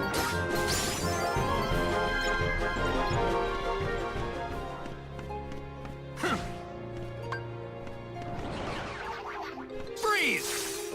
Want some?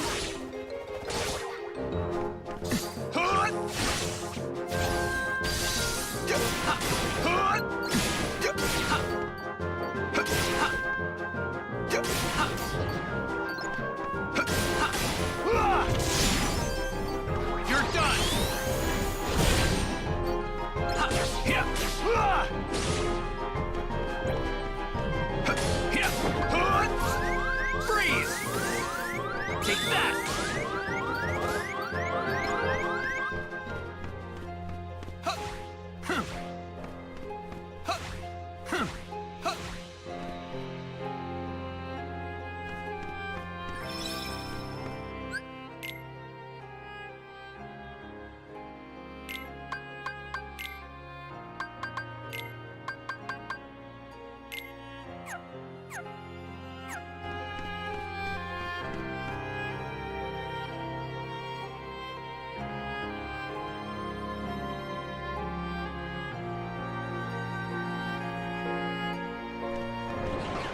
Here. Hood. Ha. Here. Hood. Here. So long. Here. Ha. Want some? Freeze. Ha. Hood. Ha. Ha. Drift. You're done. Here.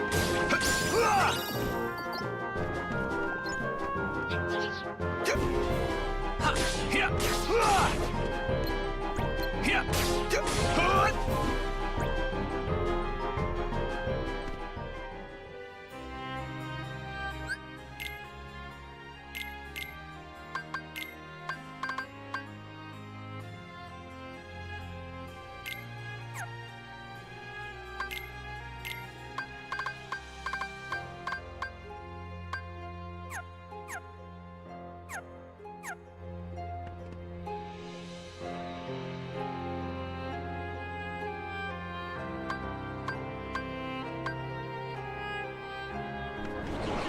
Here. Hood. Here. Hood. Ha. Here. Take that. Want some? Freeze. Hood. Drift. Here.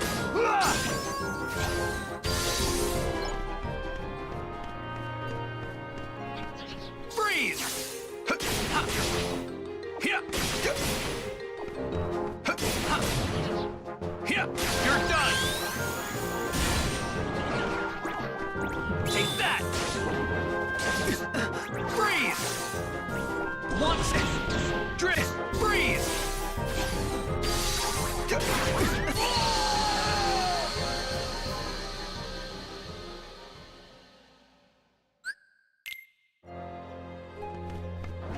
Want some? Here.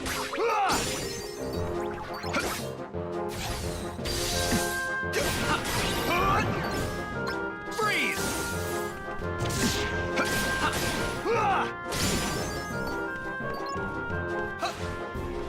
Hood. Say goodbye. Drift. Here. Hood.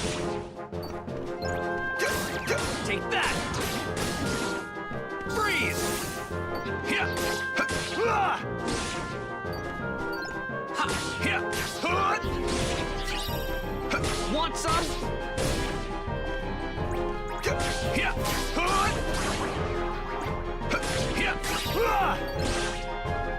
So long.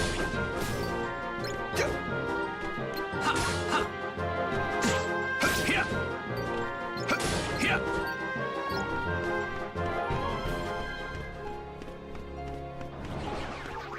Here. Hood. Here. Take that. Take that. Freeze. Here.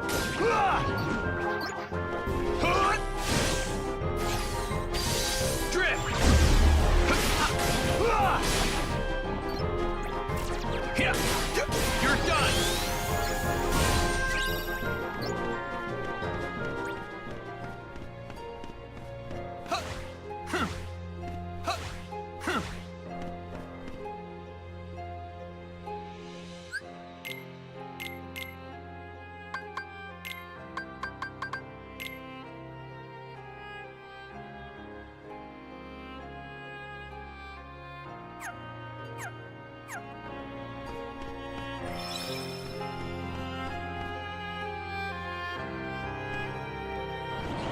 Here. Here. Hood. Here. Want some? Take that. Freeze. Want some? Here.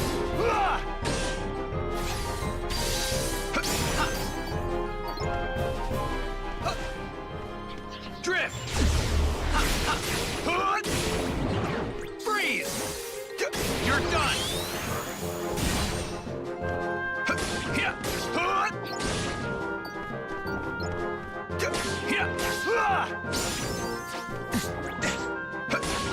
Take that!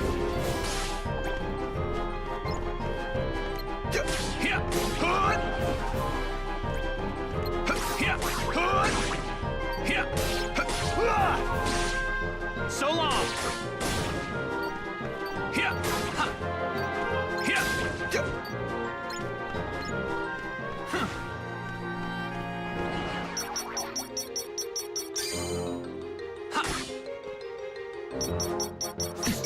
You're done!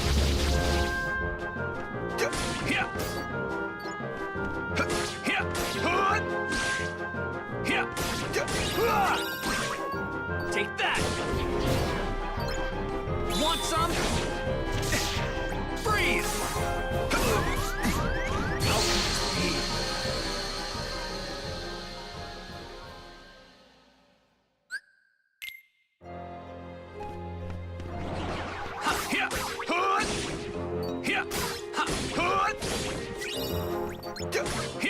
Want some?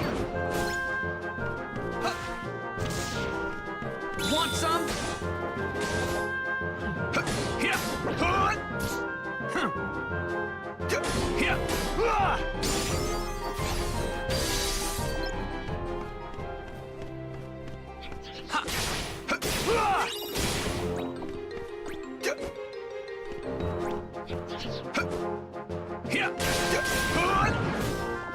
Freeze! You're done!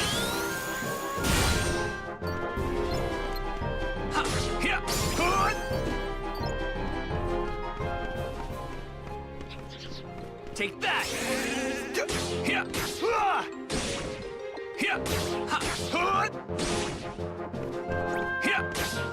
So long! Let's go!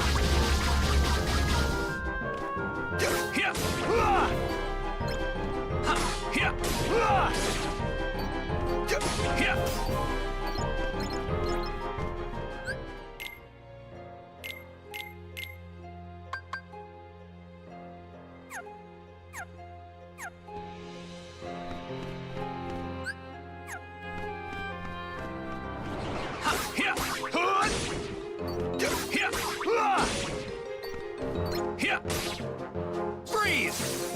Take that! Take that! Freeze! Want some? Drift! Want some?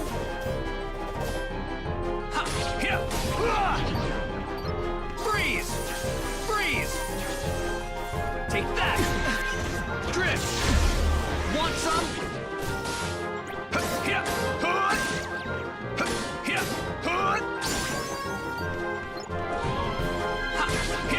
So long! Take that!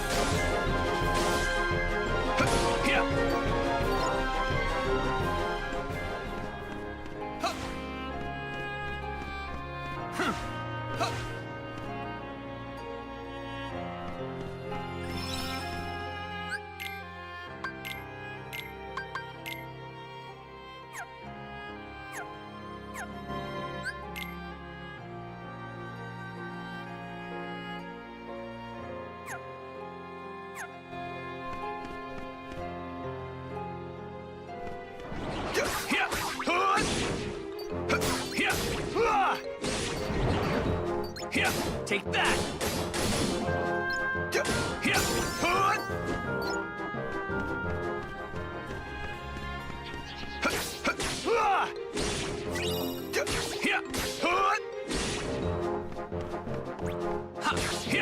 So long! Freeze! Want some? Drift! Want some?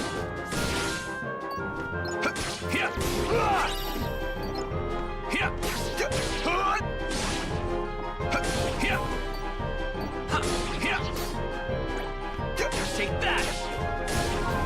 Freeze!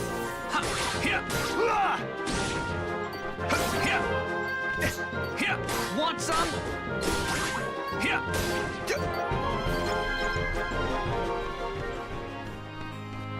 Take that!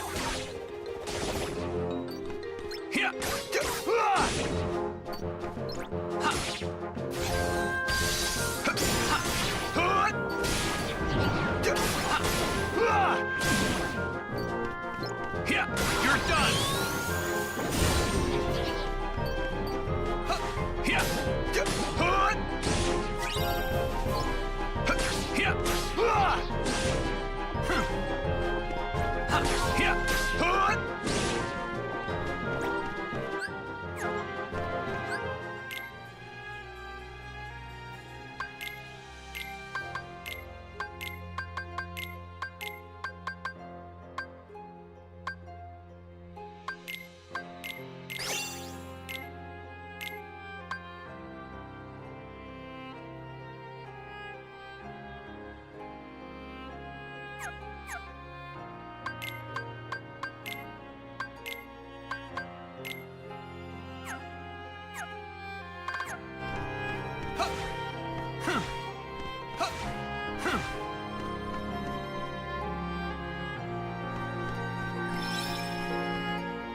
So long!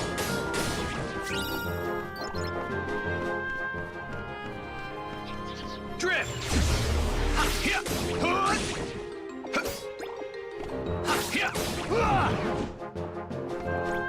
Drift!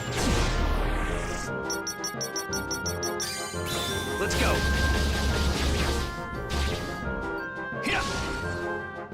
Want some?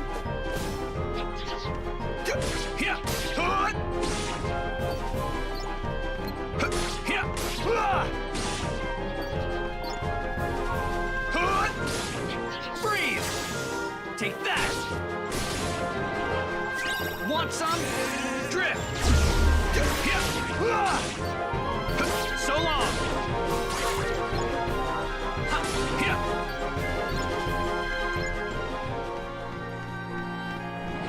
Drift!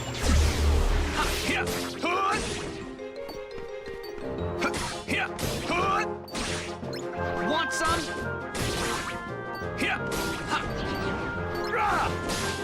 Freeze! Drift!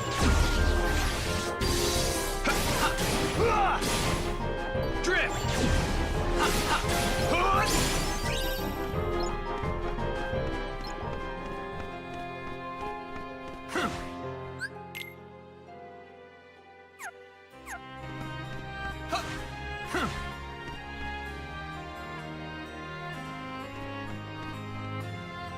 Drift!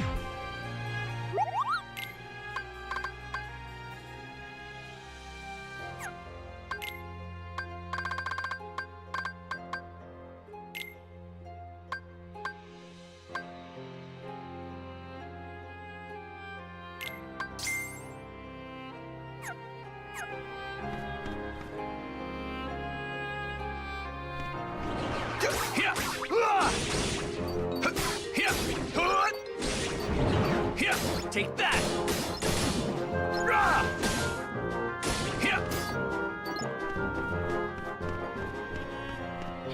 Freeze!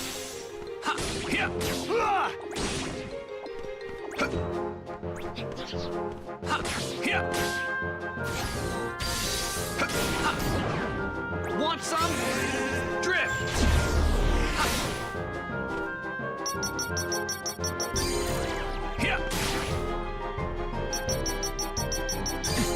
Let's go.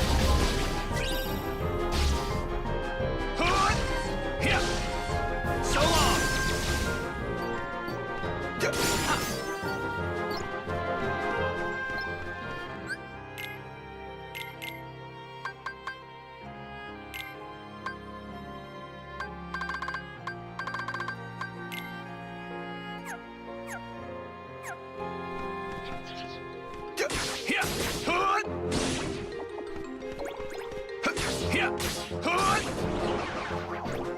Want some?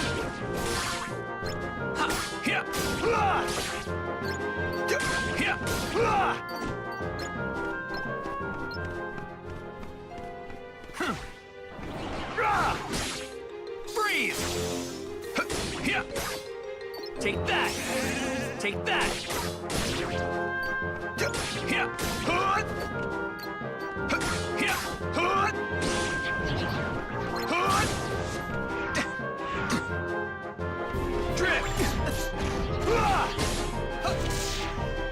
So long!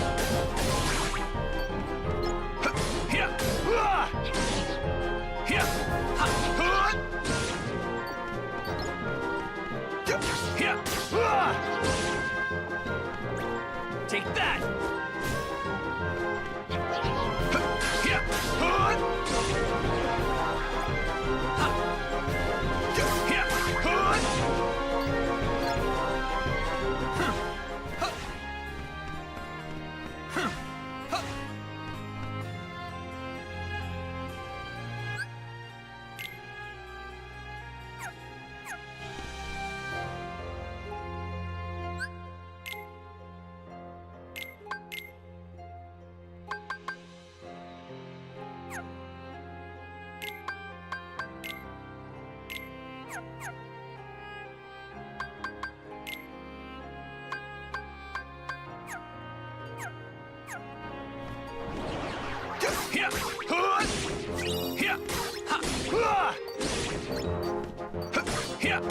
Want some?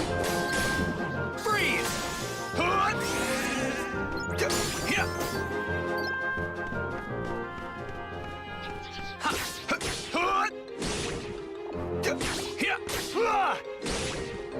Take that!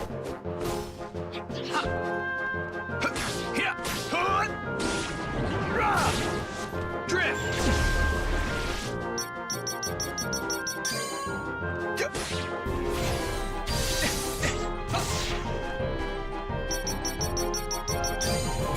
Let's go.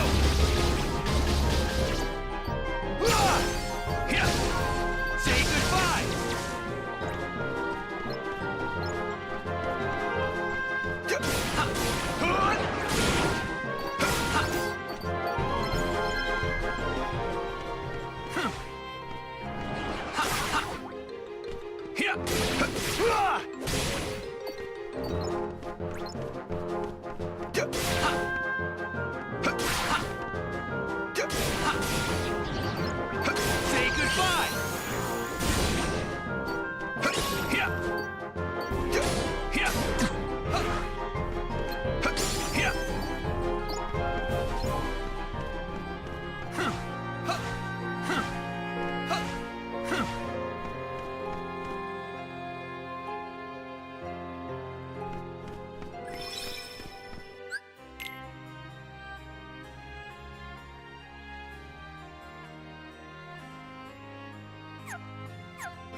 Want some?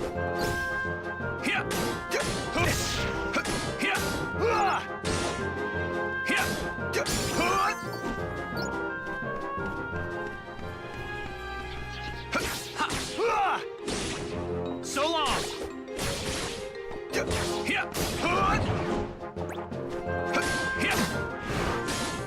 Freeze! Take that! Drift!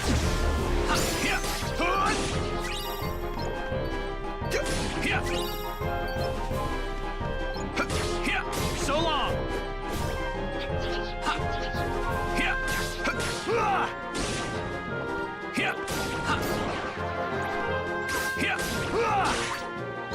Want some? Drift!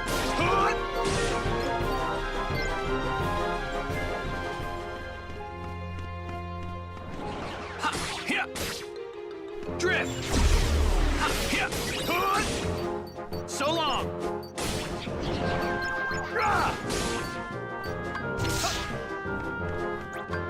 Drift! Free! Take that!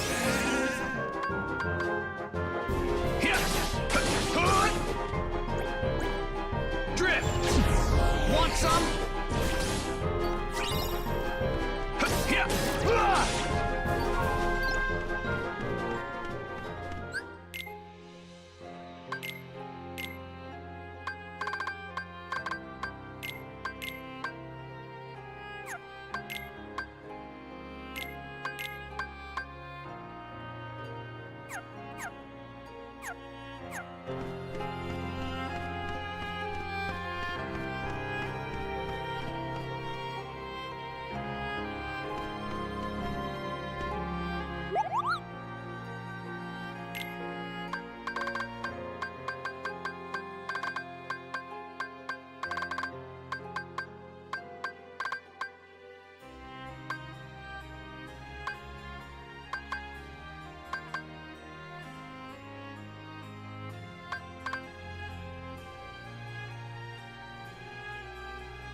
Want some?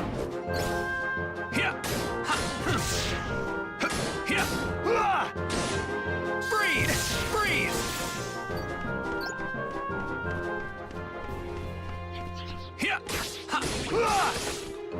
So long! Take that!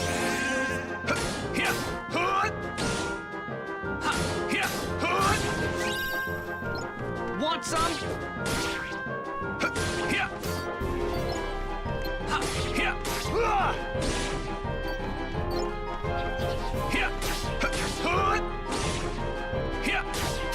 So long!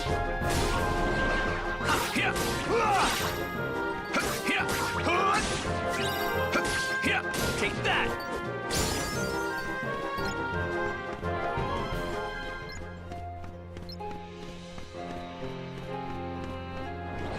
Drift!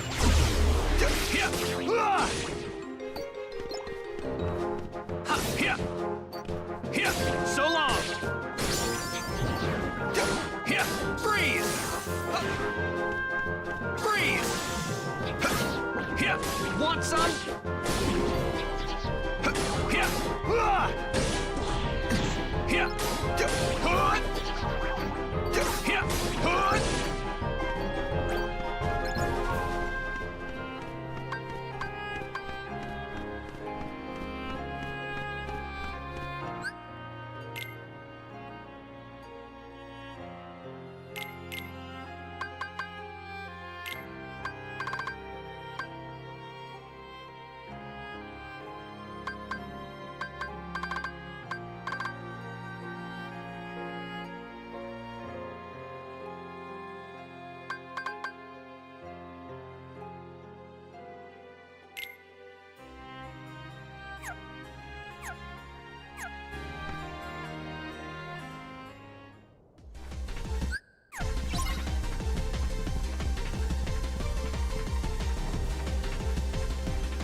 Want drift. Want some?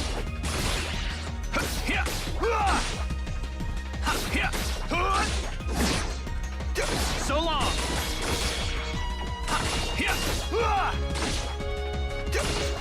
Want some?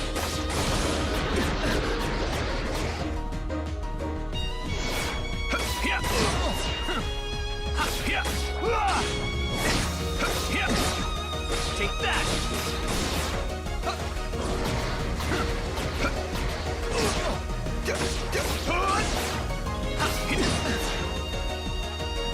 Drift! Freeze! Freeze! Take that! So long!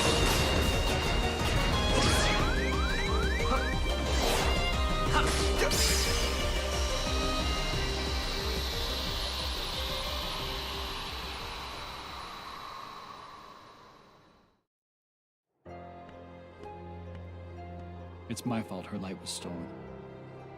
It was because I was weak. I'm sorry. I'll get your light back. Once I learn to stand up against the darkness.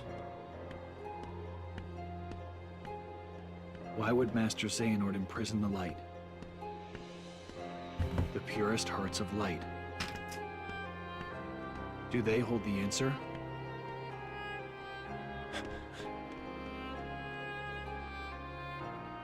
Seven pure hearts, each completely void of darkness. Such a search may take some time.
Is something wrong?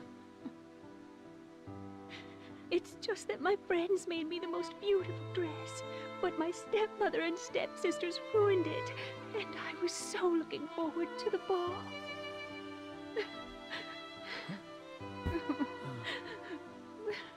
Darkness always finds a way into a wounded heart. You have to be strong. Strength of heart will carry you through the hardest of trials. But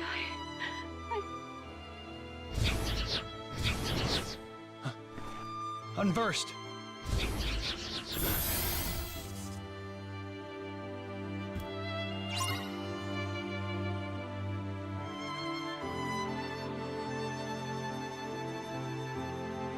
Here! Ha! Here! Ha! Here!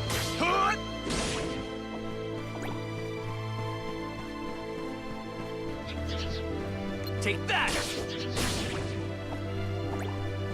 Here! Ha! Here! Drift! Ha! Want some? Here! Here! Ha! Here! Drift! So long! Ha! Here! Freeze! Drift!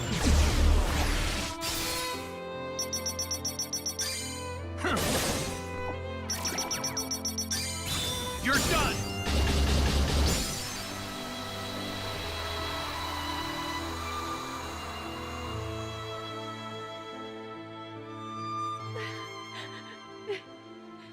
I can't believe.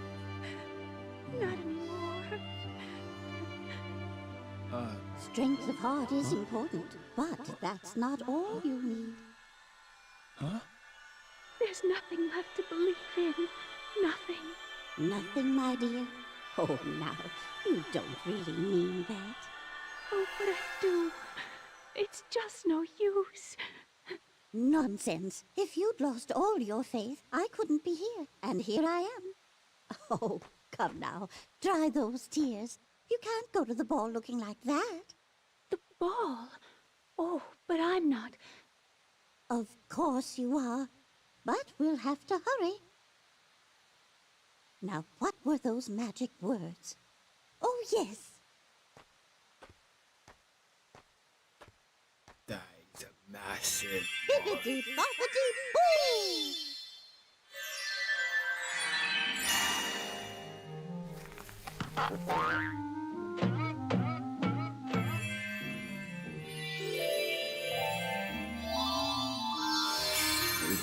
We must seems like they're hand.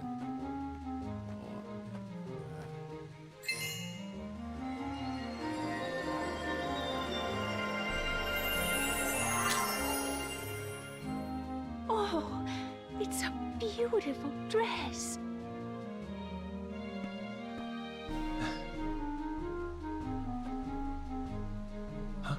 Why, it's a dream come true.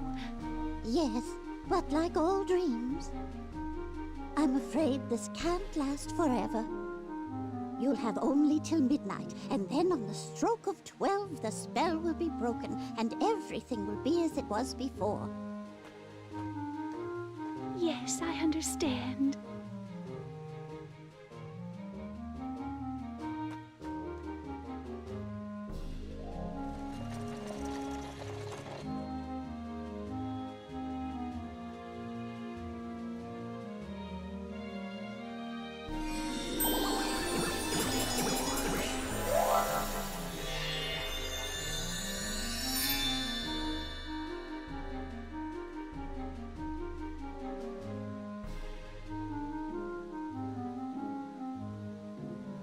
Her heart was full of light. Why didn't I see it? What did you do? I can hardly tell she's the same person. Who are you? Terra. Terra, in your heart, do you believe that dreams can come true? I do. But I also believe you have to make an effort to make them come true. Yes, of course. But sometimes just believing in dreams is easier said than done. Cinderella believes her dreams can come true. I wanted her to see that she is right. So that's what made her shine. Faith in her heart that anything is possible. Where did she go? To the royal ball at the palace. Go, and when you see her dancing, you'll know that she believes, and that will help you to believe too.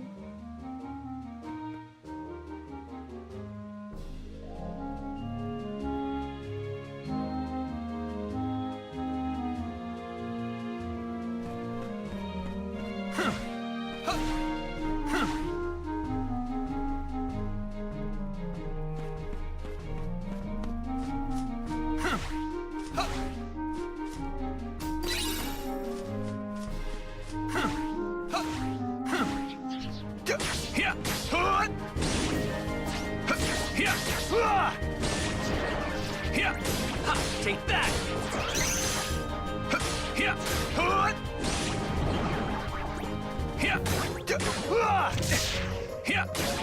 So long!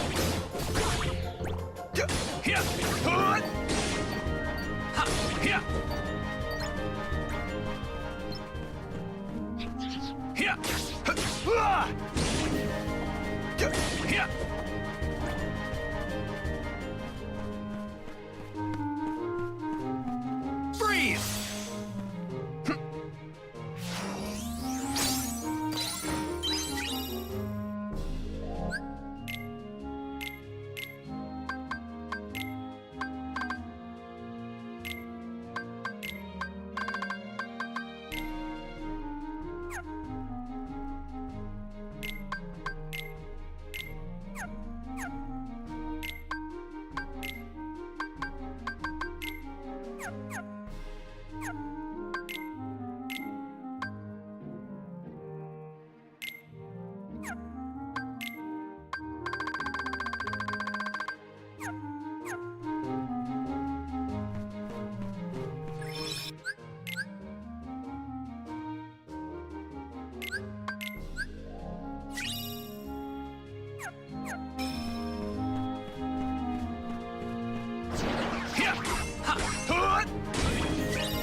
Want some?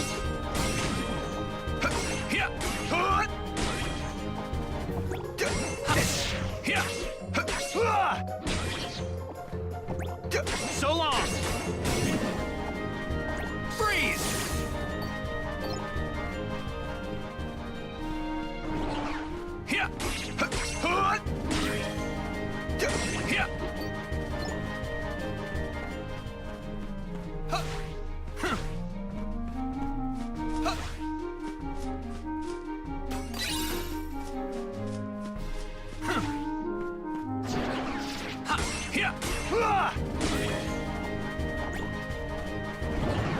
Freeze! Want some?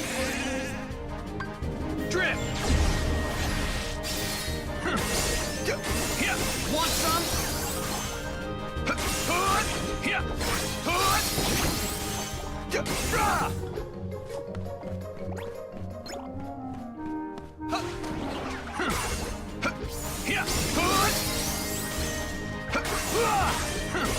Take that!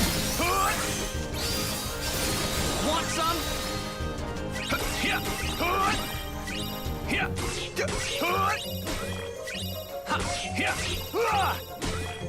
Take that!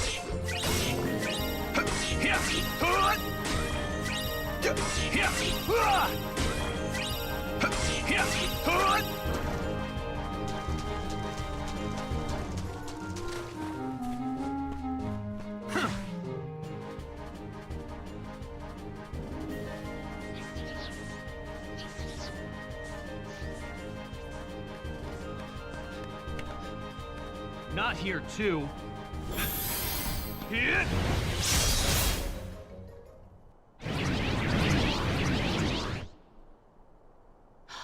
I've met you before. I'll take care of them. You wait right here. Please, may I go with you? I so want to get to the ball. All right. But stay behind me, or you'll get hurt. You're not worried? Didn't you tell me it was important to stay strong? Oh. I guess I did. So, you ready? Yes.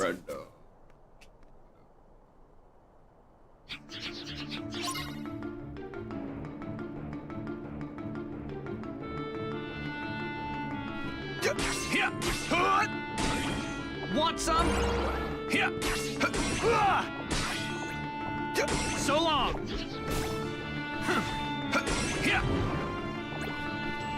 Freeze! Freeze! Take that! Drift!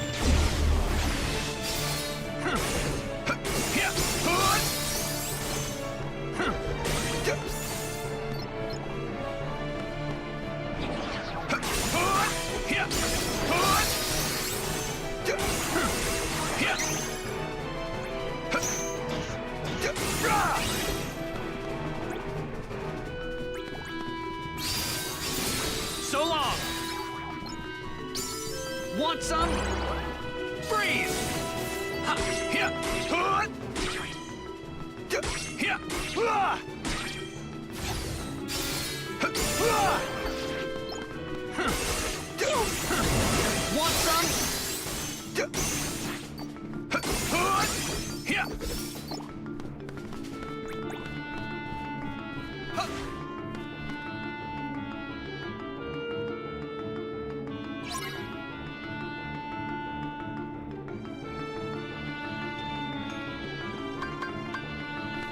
Drift! Ow! Make it stop! Ow! Take that! Make it stop! Freeze! Please help!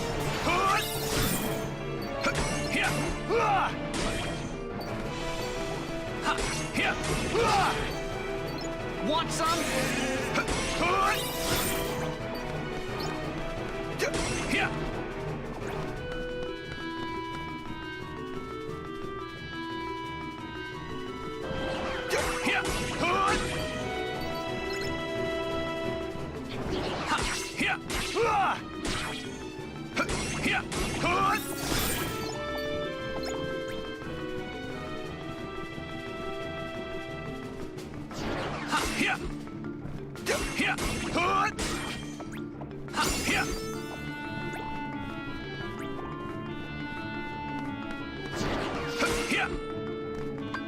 Drift!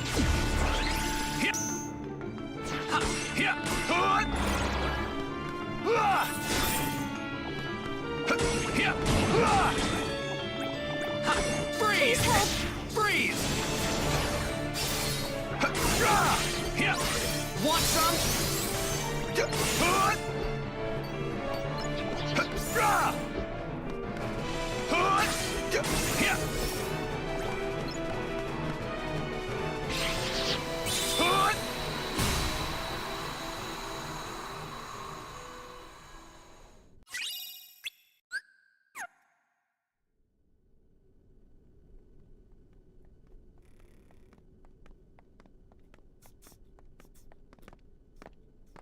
Oh, thank you.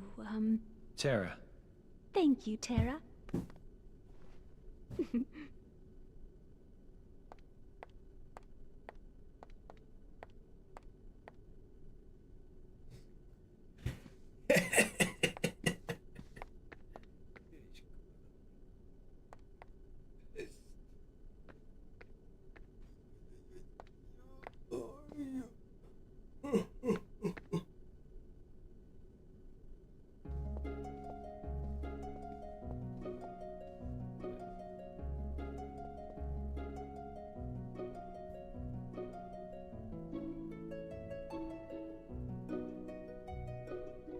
Maybe just believing is enough.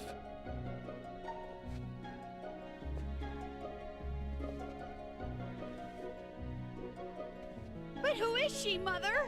Do we know her? Well, the prince certainly seems to. I've never seen her before. Nor I. But she certainly is. Wait. There is something familiar about her.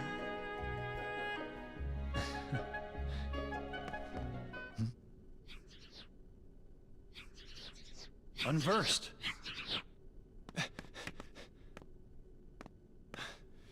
Tell me, how do I get up there? Well, there is a passage beneath the foyer staircase. Thanks.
Want some?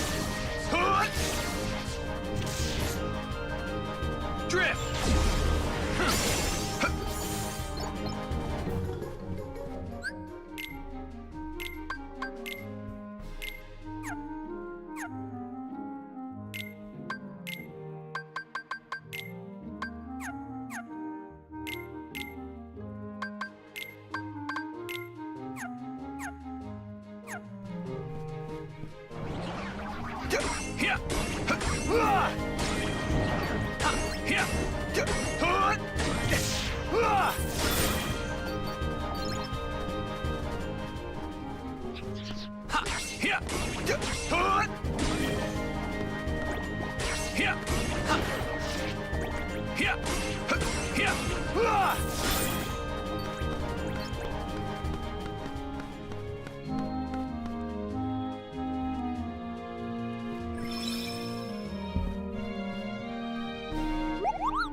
could they possibly be? I'll take care of this.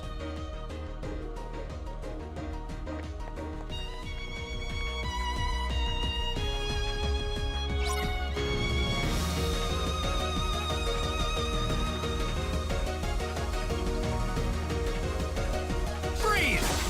Freeze!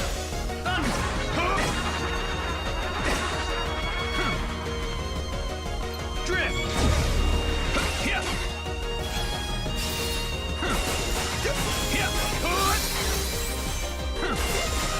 Yeah! Want some? So long!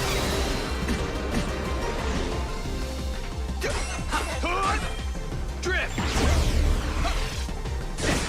Freeze!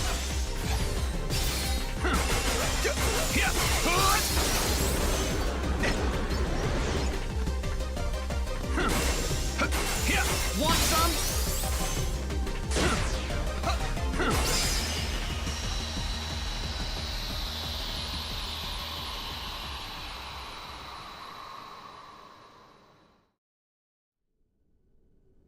Thank you. You saved us all. The guests were just starting to enjoy themselves. Well, don't give up just yet. Oh!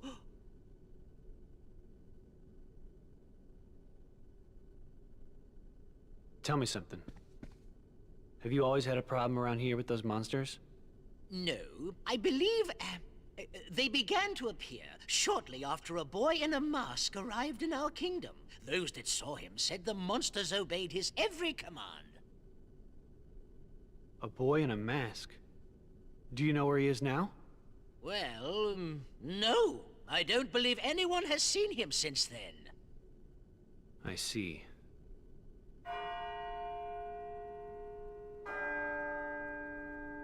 Oh, my goodness. It's midnight. Yes, so it is. But why? Goodbye. Wait, come back. Please come back. I'm sorry.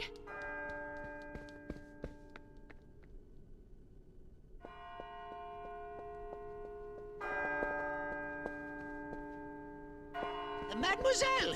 Senorita! Wait!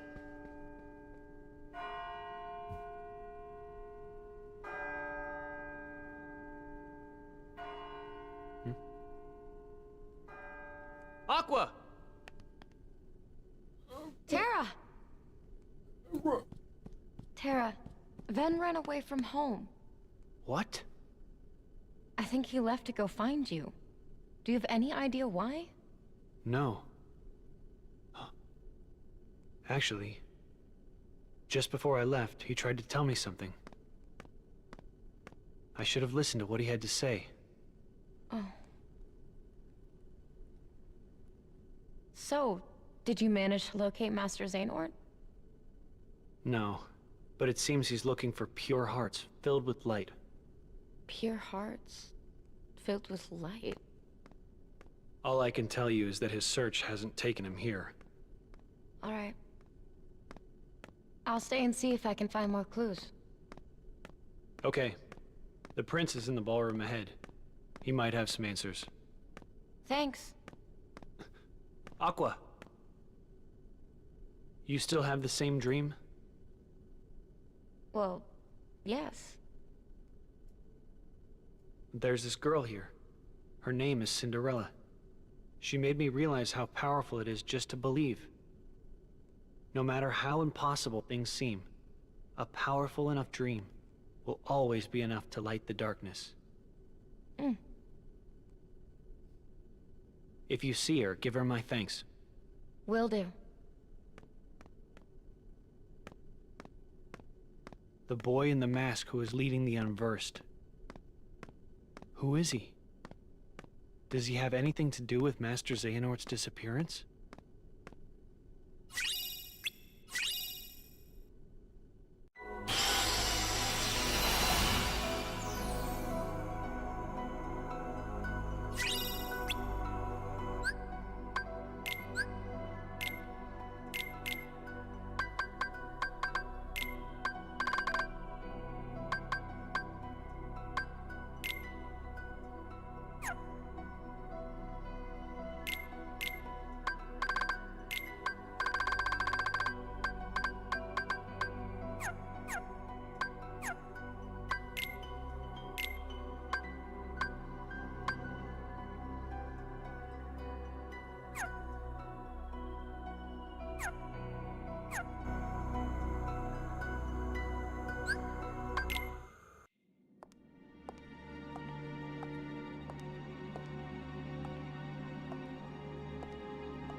Spirit of the mirror, come from the farthest space. Through wind and darkness, I summon thee. Speak! Show me thy face. What wouldst thou know, my queen? Magic mirror on the wall. Who is the fairest one of all? Famed is thy beauty, Majesty, but hold, a lovely maid I see. Alas, she is more fair than thee. Alas for her. Reveal her name. Lips red as the rose, hair black as ebony, skin white as snow. Snow White. A mirror that knows and sees everything. How about that? The heart of Snow White doth shine bright. Beware, my queen, a heart of light. Another one? Wait. What if Master Xehanort is here? Who goes there? My name is Terra. I'm looking for a man named Xehanort. Master Xehanort. I thought maybe you might have seen him. That name is of no consequence to me.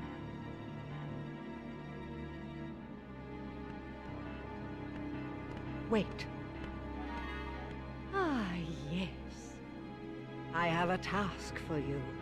If you succeed, I will ask the mirror where you might find this Master Xehanort. And the mirror will know? Do you dare to question me? What is the task?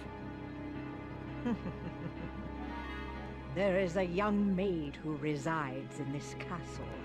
Her name is Snow White. Kill her. And to make sure you do not fail, bring back her heart in this. Her heart? I don't understand. You're after the Hearts of Light too? What I demand is her life. I've had more than enough of her light. What did this maiden do to you?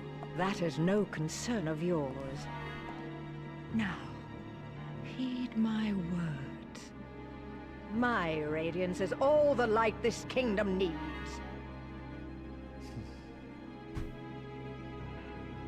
Where can I find her? Outside the castle, there is a glade of wildflowers. You are dismissed. Go now and seek her there. A Heart of Light. This Snow White is my best chance right now. Maybe she will lead me closer to Master Xehanort. But what if I... No, I won't let that happen.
Take that!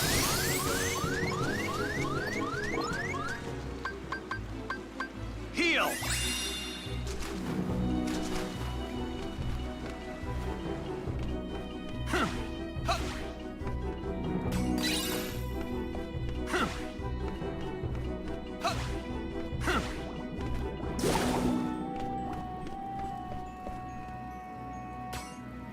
Freeze! Freeze! Here! Here! Thunder!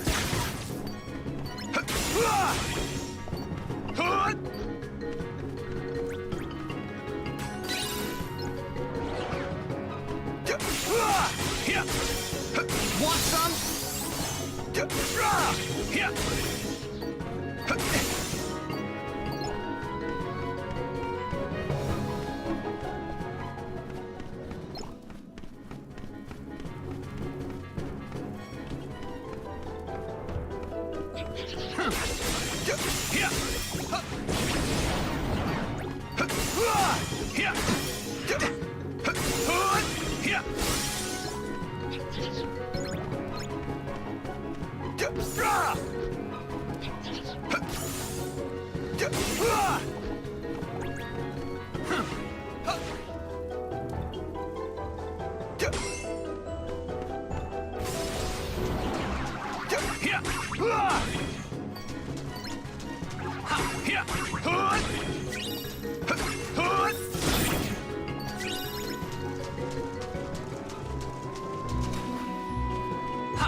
Here!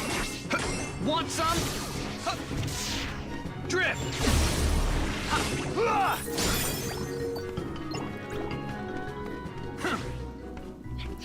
Here! Here! Here! Here! Heal! Freeze! Freeze! Thunder!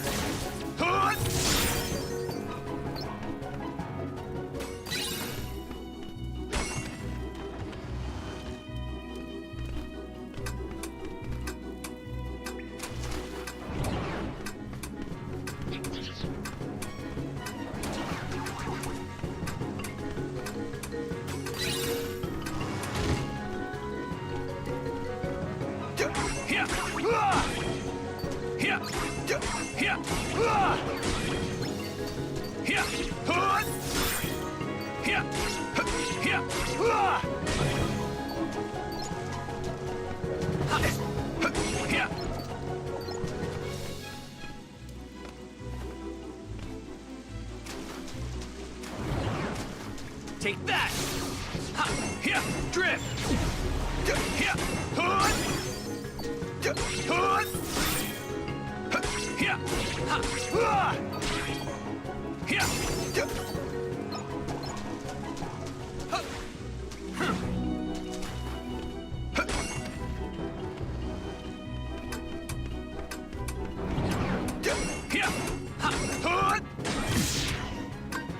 Freeze!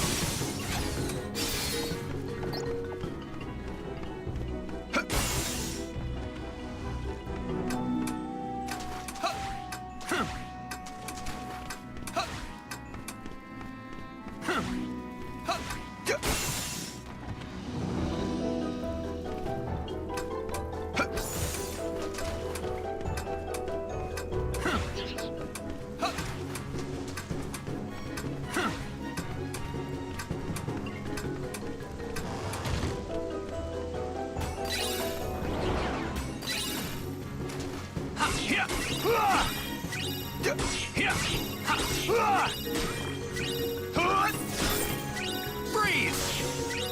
Here! Thunder! Here! Here!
wonder if that's her.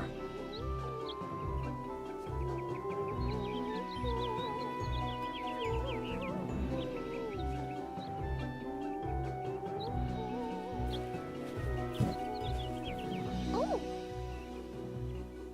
Oh, hello. Who are you? Aren't you startled?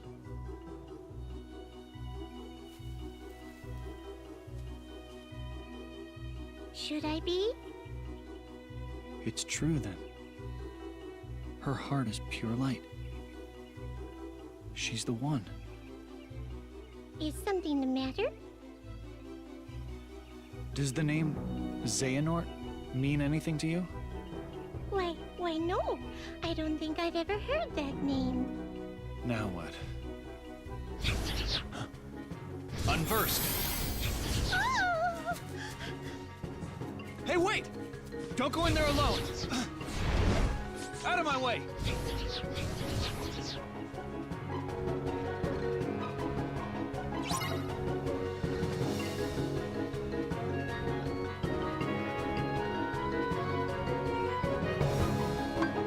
Gather! Here! Ha! Here! Ah! Thunder! Hood! Drift! Ah! Here! Ah! Ha! Here! Hood! Here! Hood! Ah! Here! Ah! Ha! Here! Hood! Ah! Ha! Here! Hood! Gather! Ha! Ah! Here! Hood!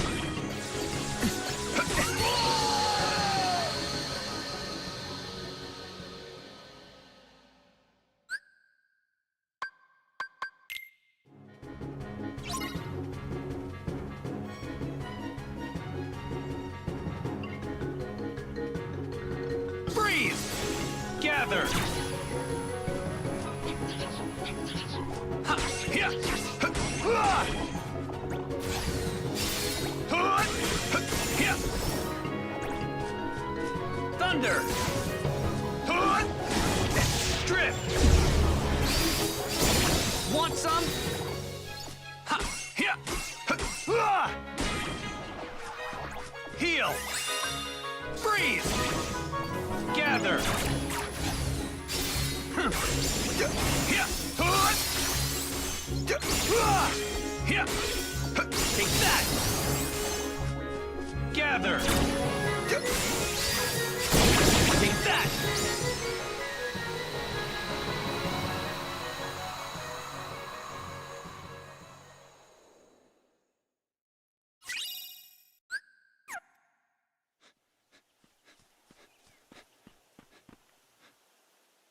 Lost her.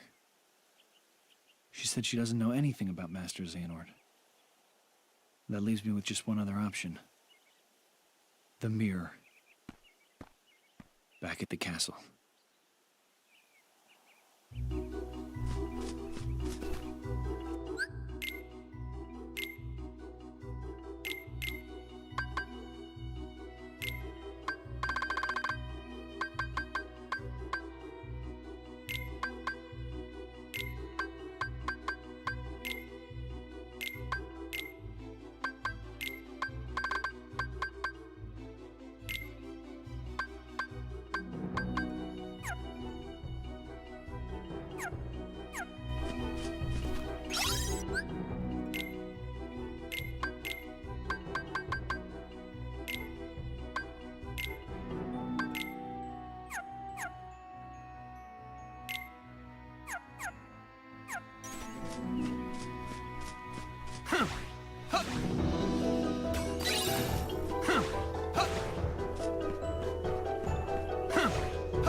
Gather!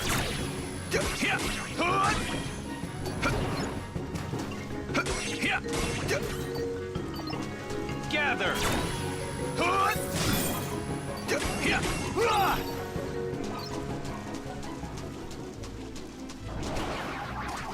Gather! Gather!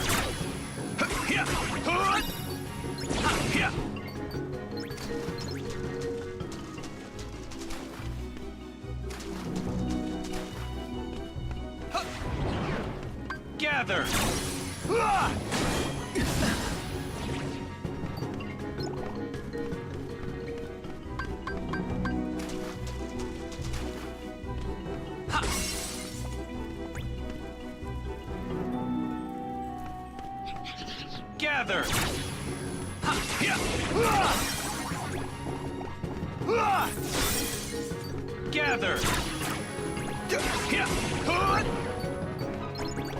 Gather! Gather!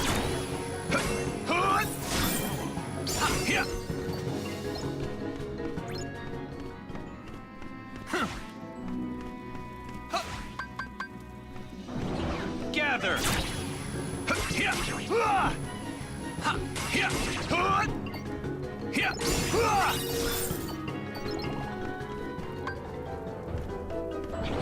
Gather!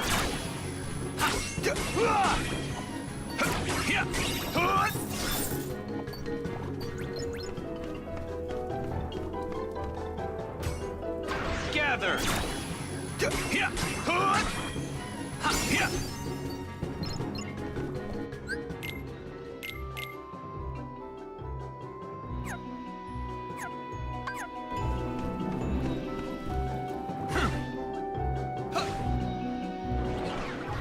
Gather!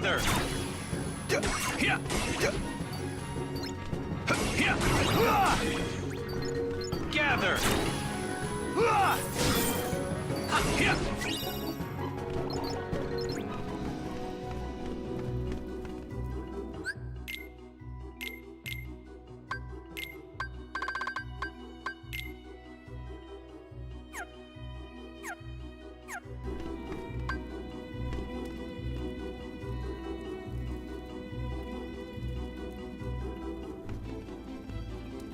Fire!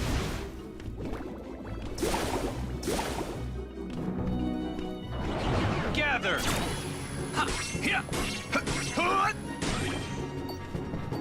Gather! Gather!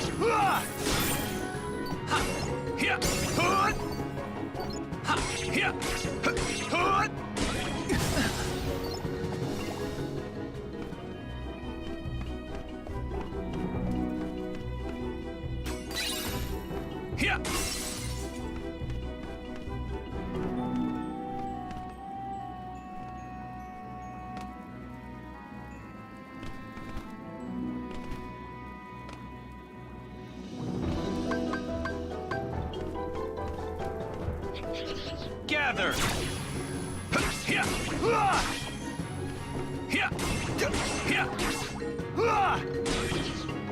Gather!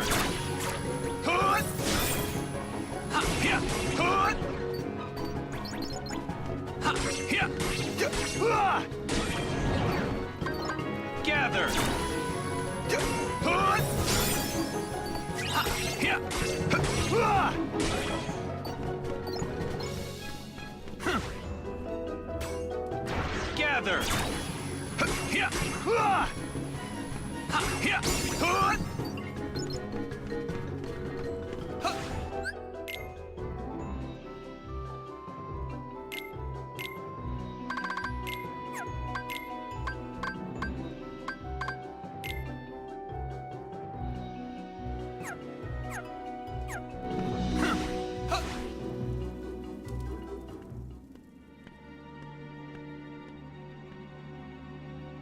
How dare you return here, you blundering fool? What are you talking about? I ordered you to bring me Snow White's heart. A request I chose to ignore. You know, you claim to be Radiant. but all I see are shadows of jealousy hanging thick on your heart. You will pay for such insolence. Magic mirror on the wall, consume this fool once and for all!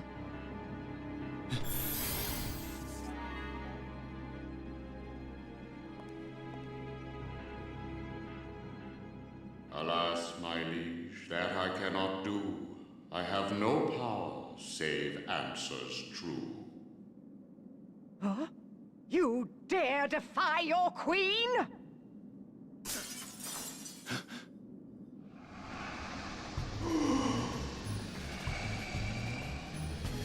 What?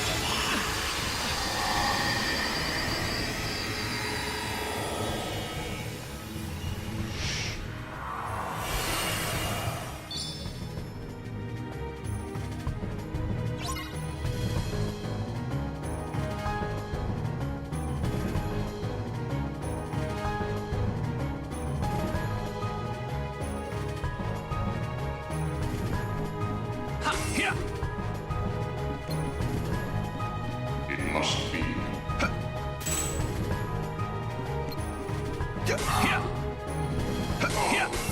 Freeze!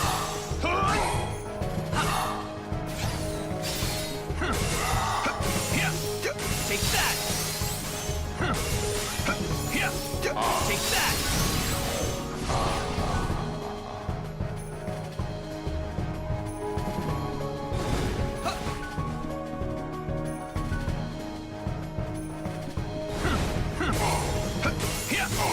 Want some? Take that!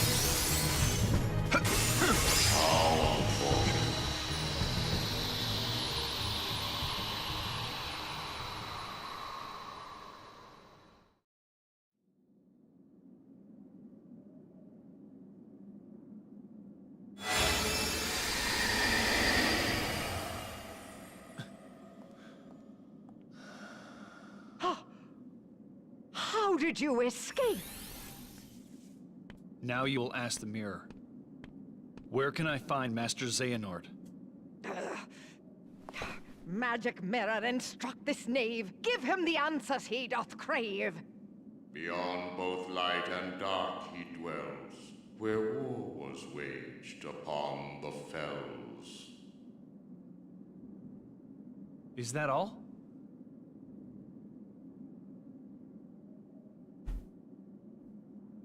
Thanks. You've been a big help.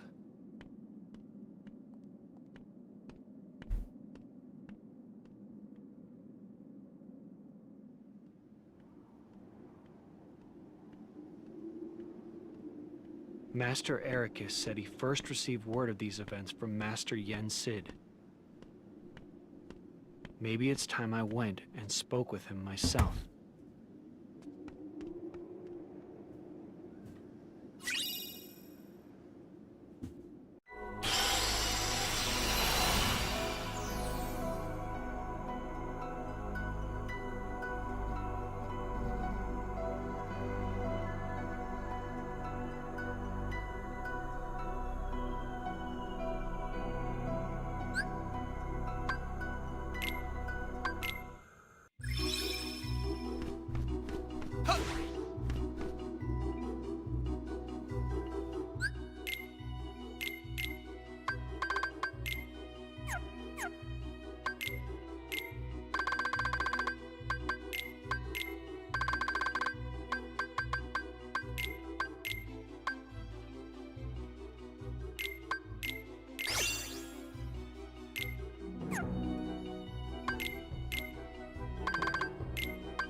Gather!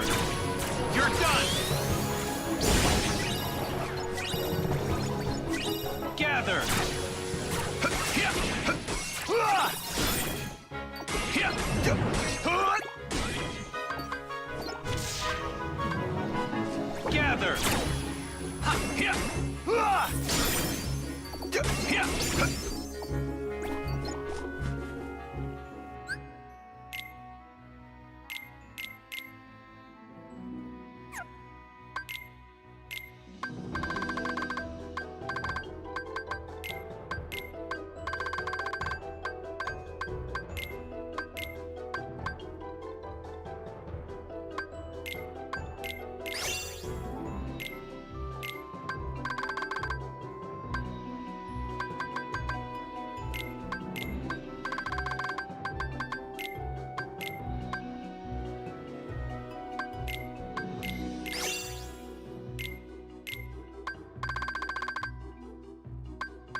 Gather! Gather! Fire! Thunder! Freeze! Gather!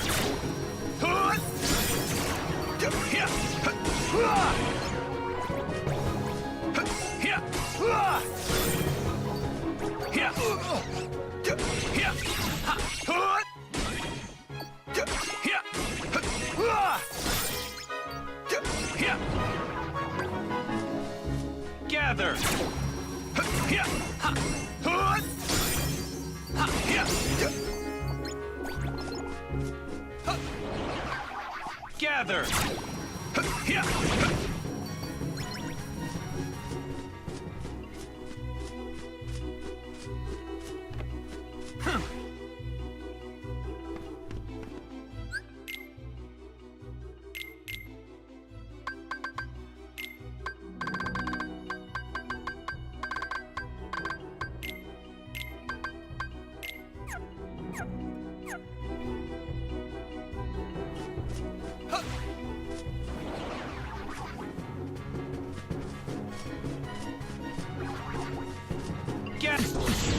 Gather!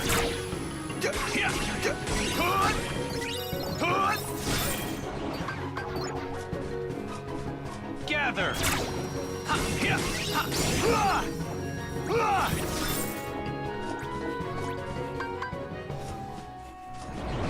Gather!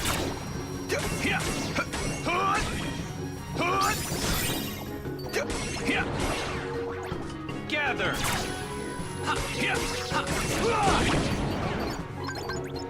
Gather!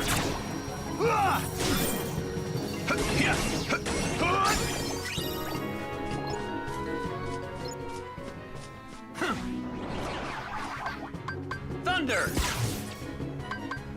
Gather!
Gather! Gather!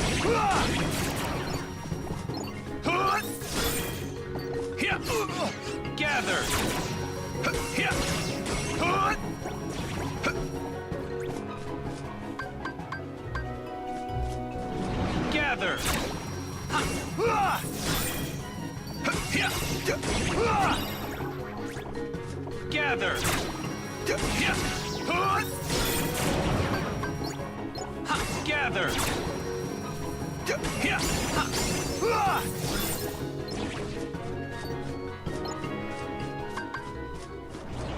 Gather!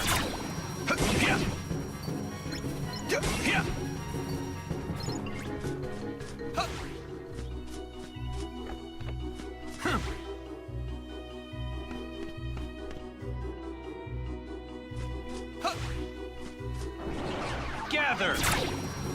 Gather!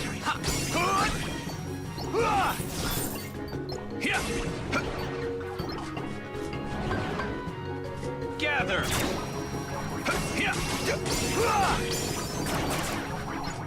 Gather!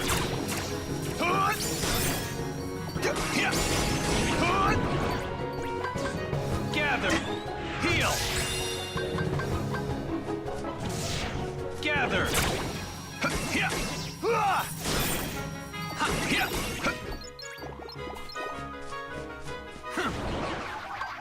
Gather!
Gather!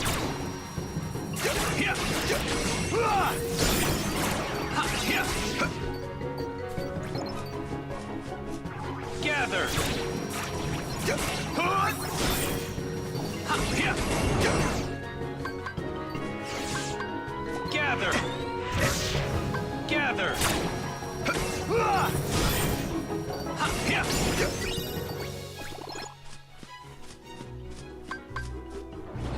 Gather!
Alakazam!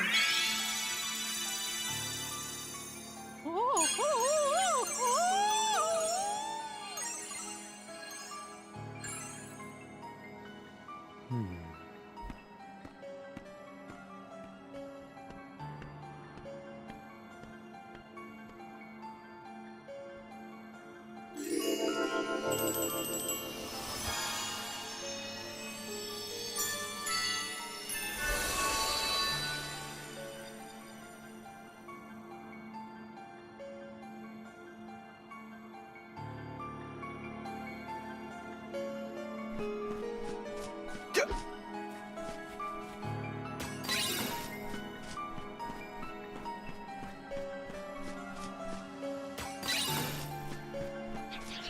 Gather!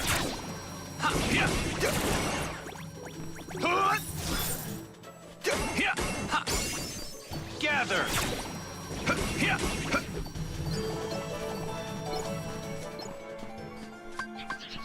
Gather!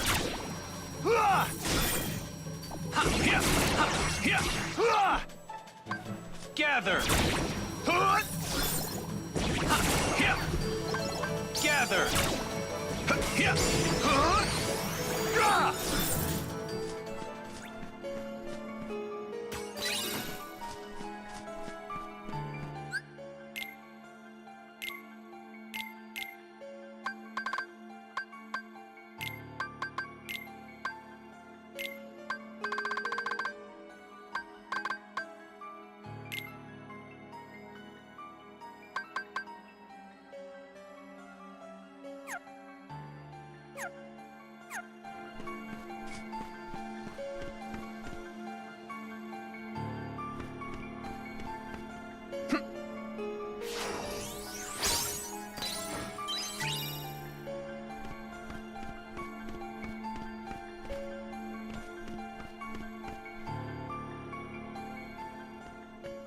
Master Yen Sid.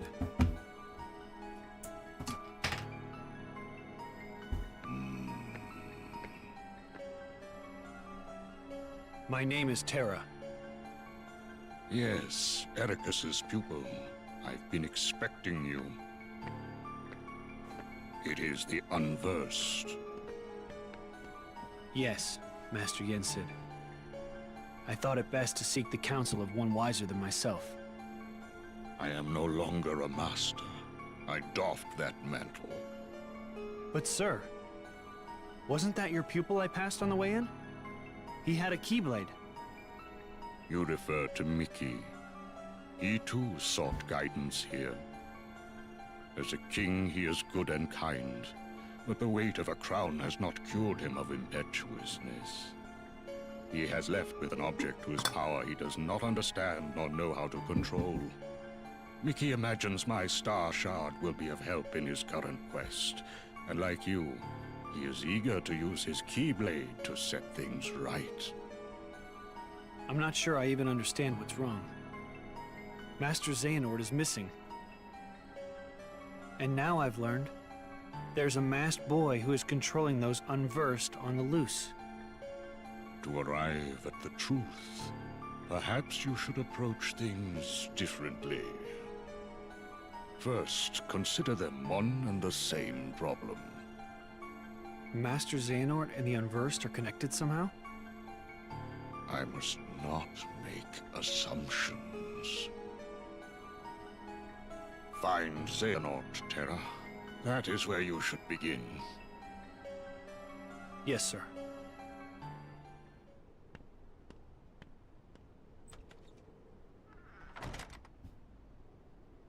I had hoped, Xehanort, your heart would no longer lead you astray.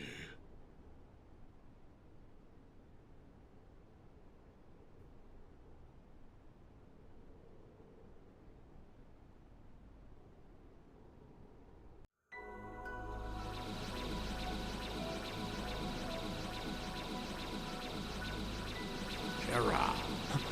Master Xehanort! Terra! Come see me at once.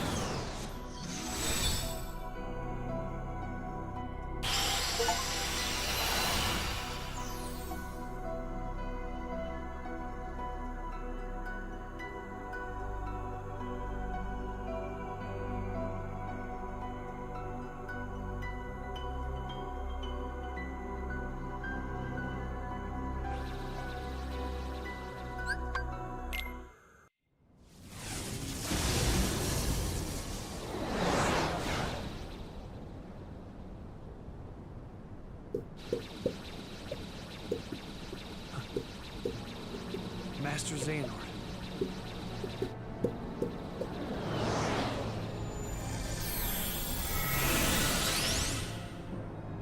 I have been to other worlds. I know all about the things you've done. I just don't understand why. Someone had to safeguard the light from the demon I unleashed. You must know about the boy by now, the one in the mask.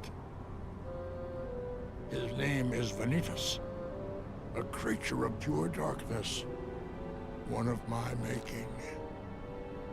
Vanitas? Are you telling me he came from you? He came from Ventus. Ventus? Yes. Vanitas is the darkness that was inside your friend. It was an accident. While training with me, Ventus succumbed to darkness, and there was but one way to save him.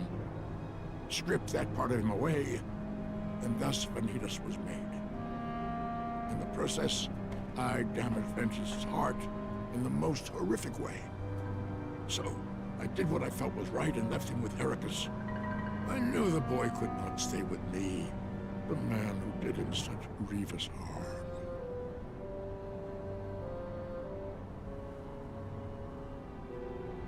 Master Xehanort. Ventus has gotten a lot better since then.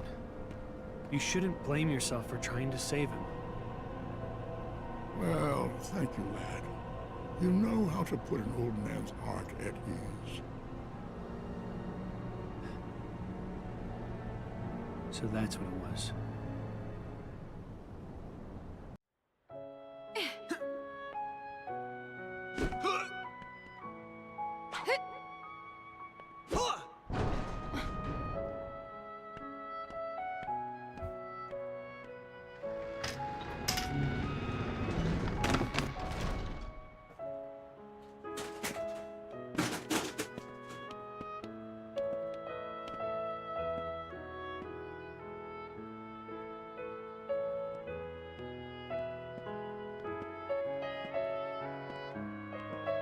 That boy, is he okay?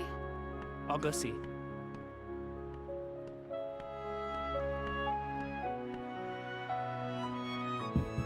I'm Terra. What's your name? Ventus. You can talk.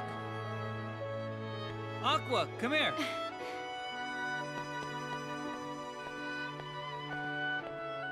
Hi, I'm Aqua. So, are you here to train with us? Where are you from?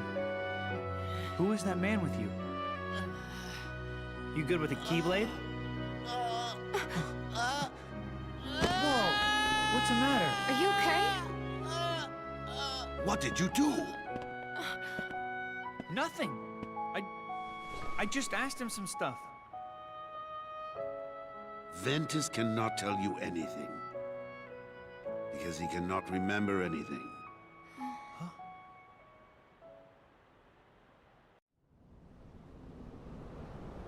Master, why is Vanitas still free?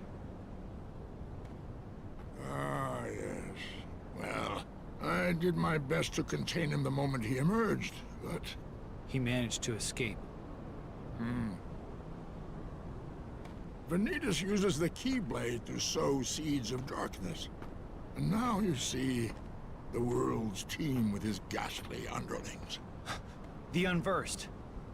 He has no control over the darkness in his heart. The Keyblade is not his to bear. He's an abomination beyond hope of salvation. Lend me your strength, Terra. Right this wrong that I have wrought. But I have no idea where to find him. What I can tell you about Vanitas amounts to this. His darkness is drawn to the light which he seeks to disrupt, and then destroy.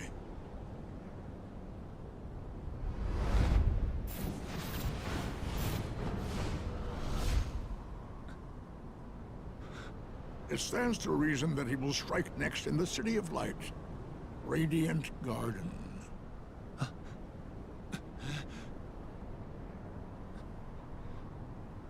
Don't worry, Master. I'll take care of Vanitas.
Unversed.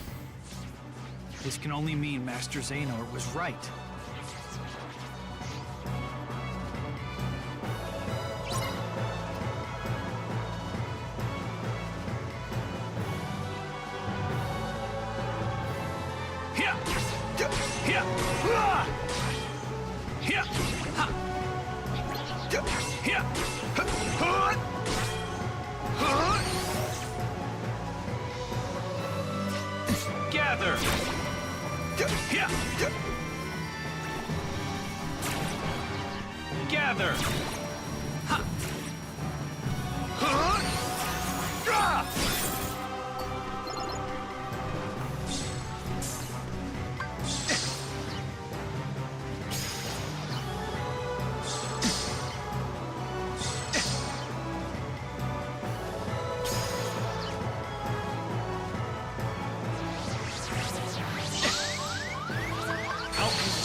Gather!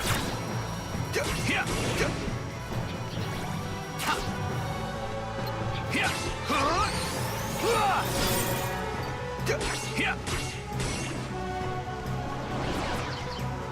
Gather!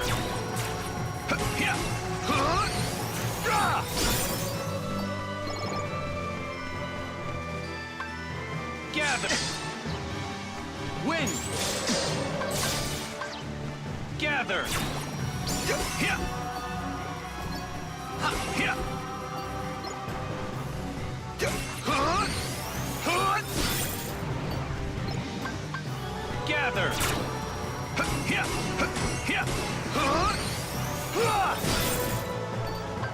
Gather! Gather!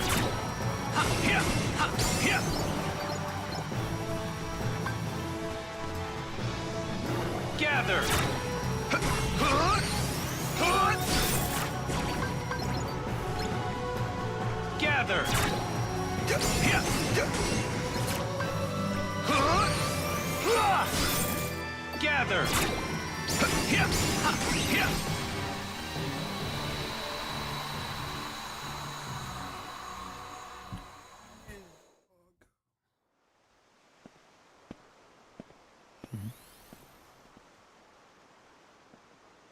What's Master Xehanort doing here?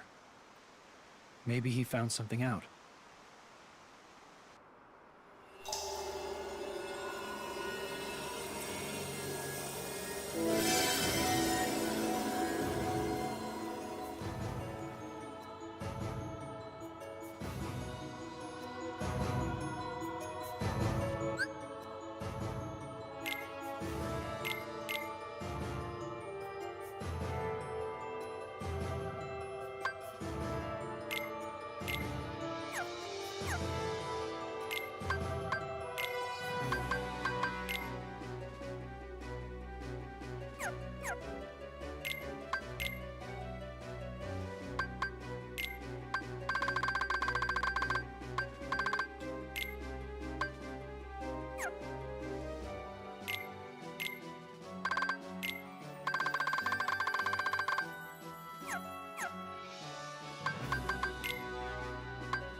Why can't I ever seem to remember this address exactly?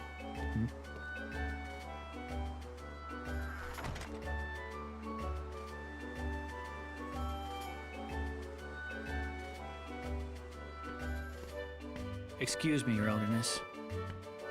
Huh? I believe you dropped this book. Did I? Oh, I'm very sad to say this isn't one of mine, but what a remarkable book it is. This unassuming volume seems to have the unusual effect of awakening one's innermost abilities. A book that makes people stronger? If it's all right, Your Elderness, might I have a closer look? The name is Merlin. I'm a powerful wizard, and I'll have you know a lot of wisdom comes with age. Anyway, as I said, the book is not mine, but I'd be happy to keep it here for you. Thank you, Merlin.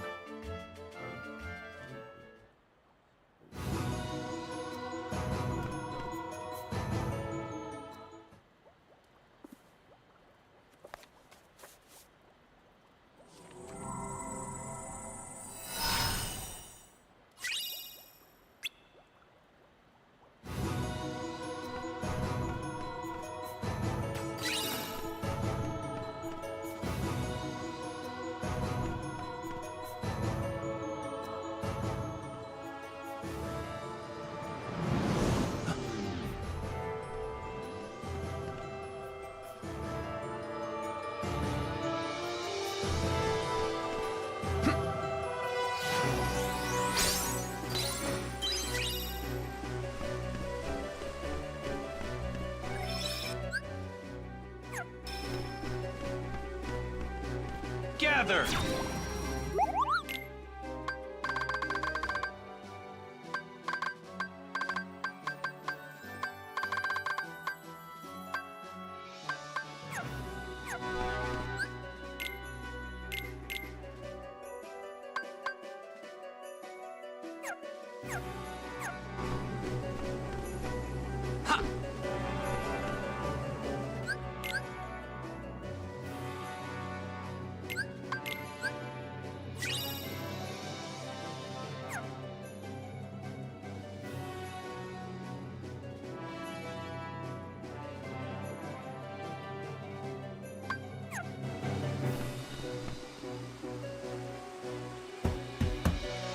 Legend.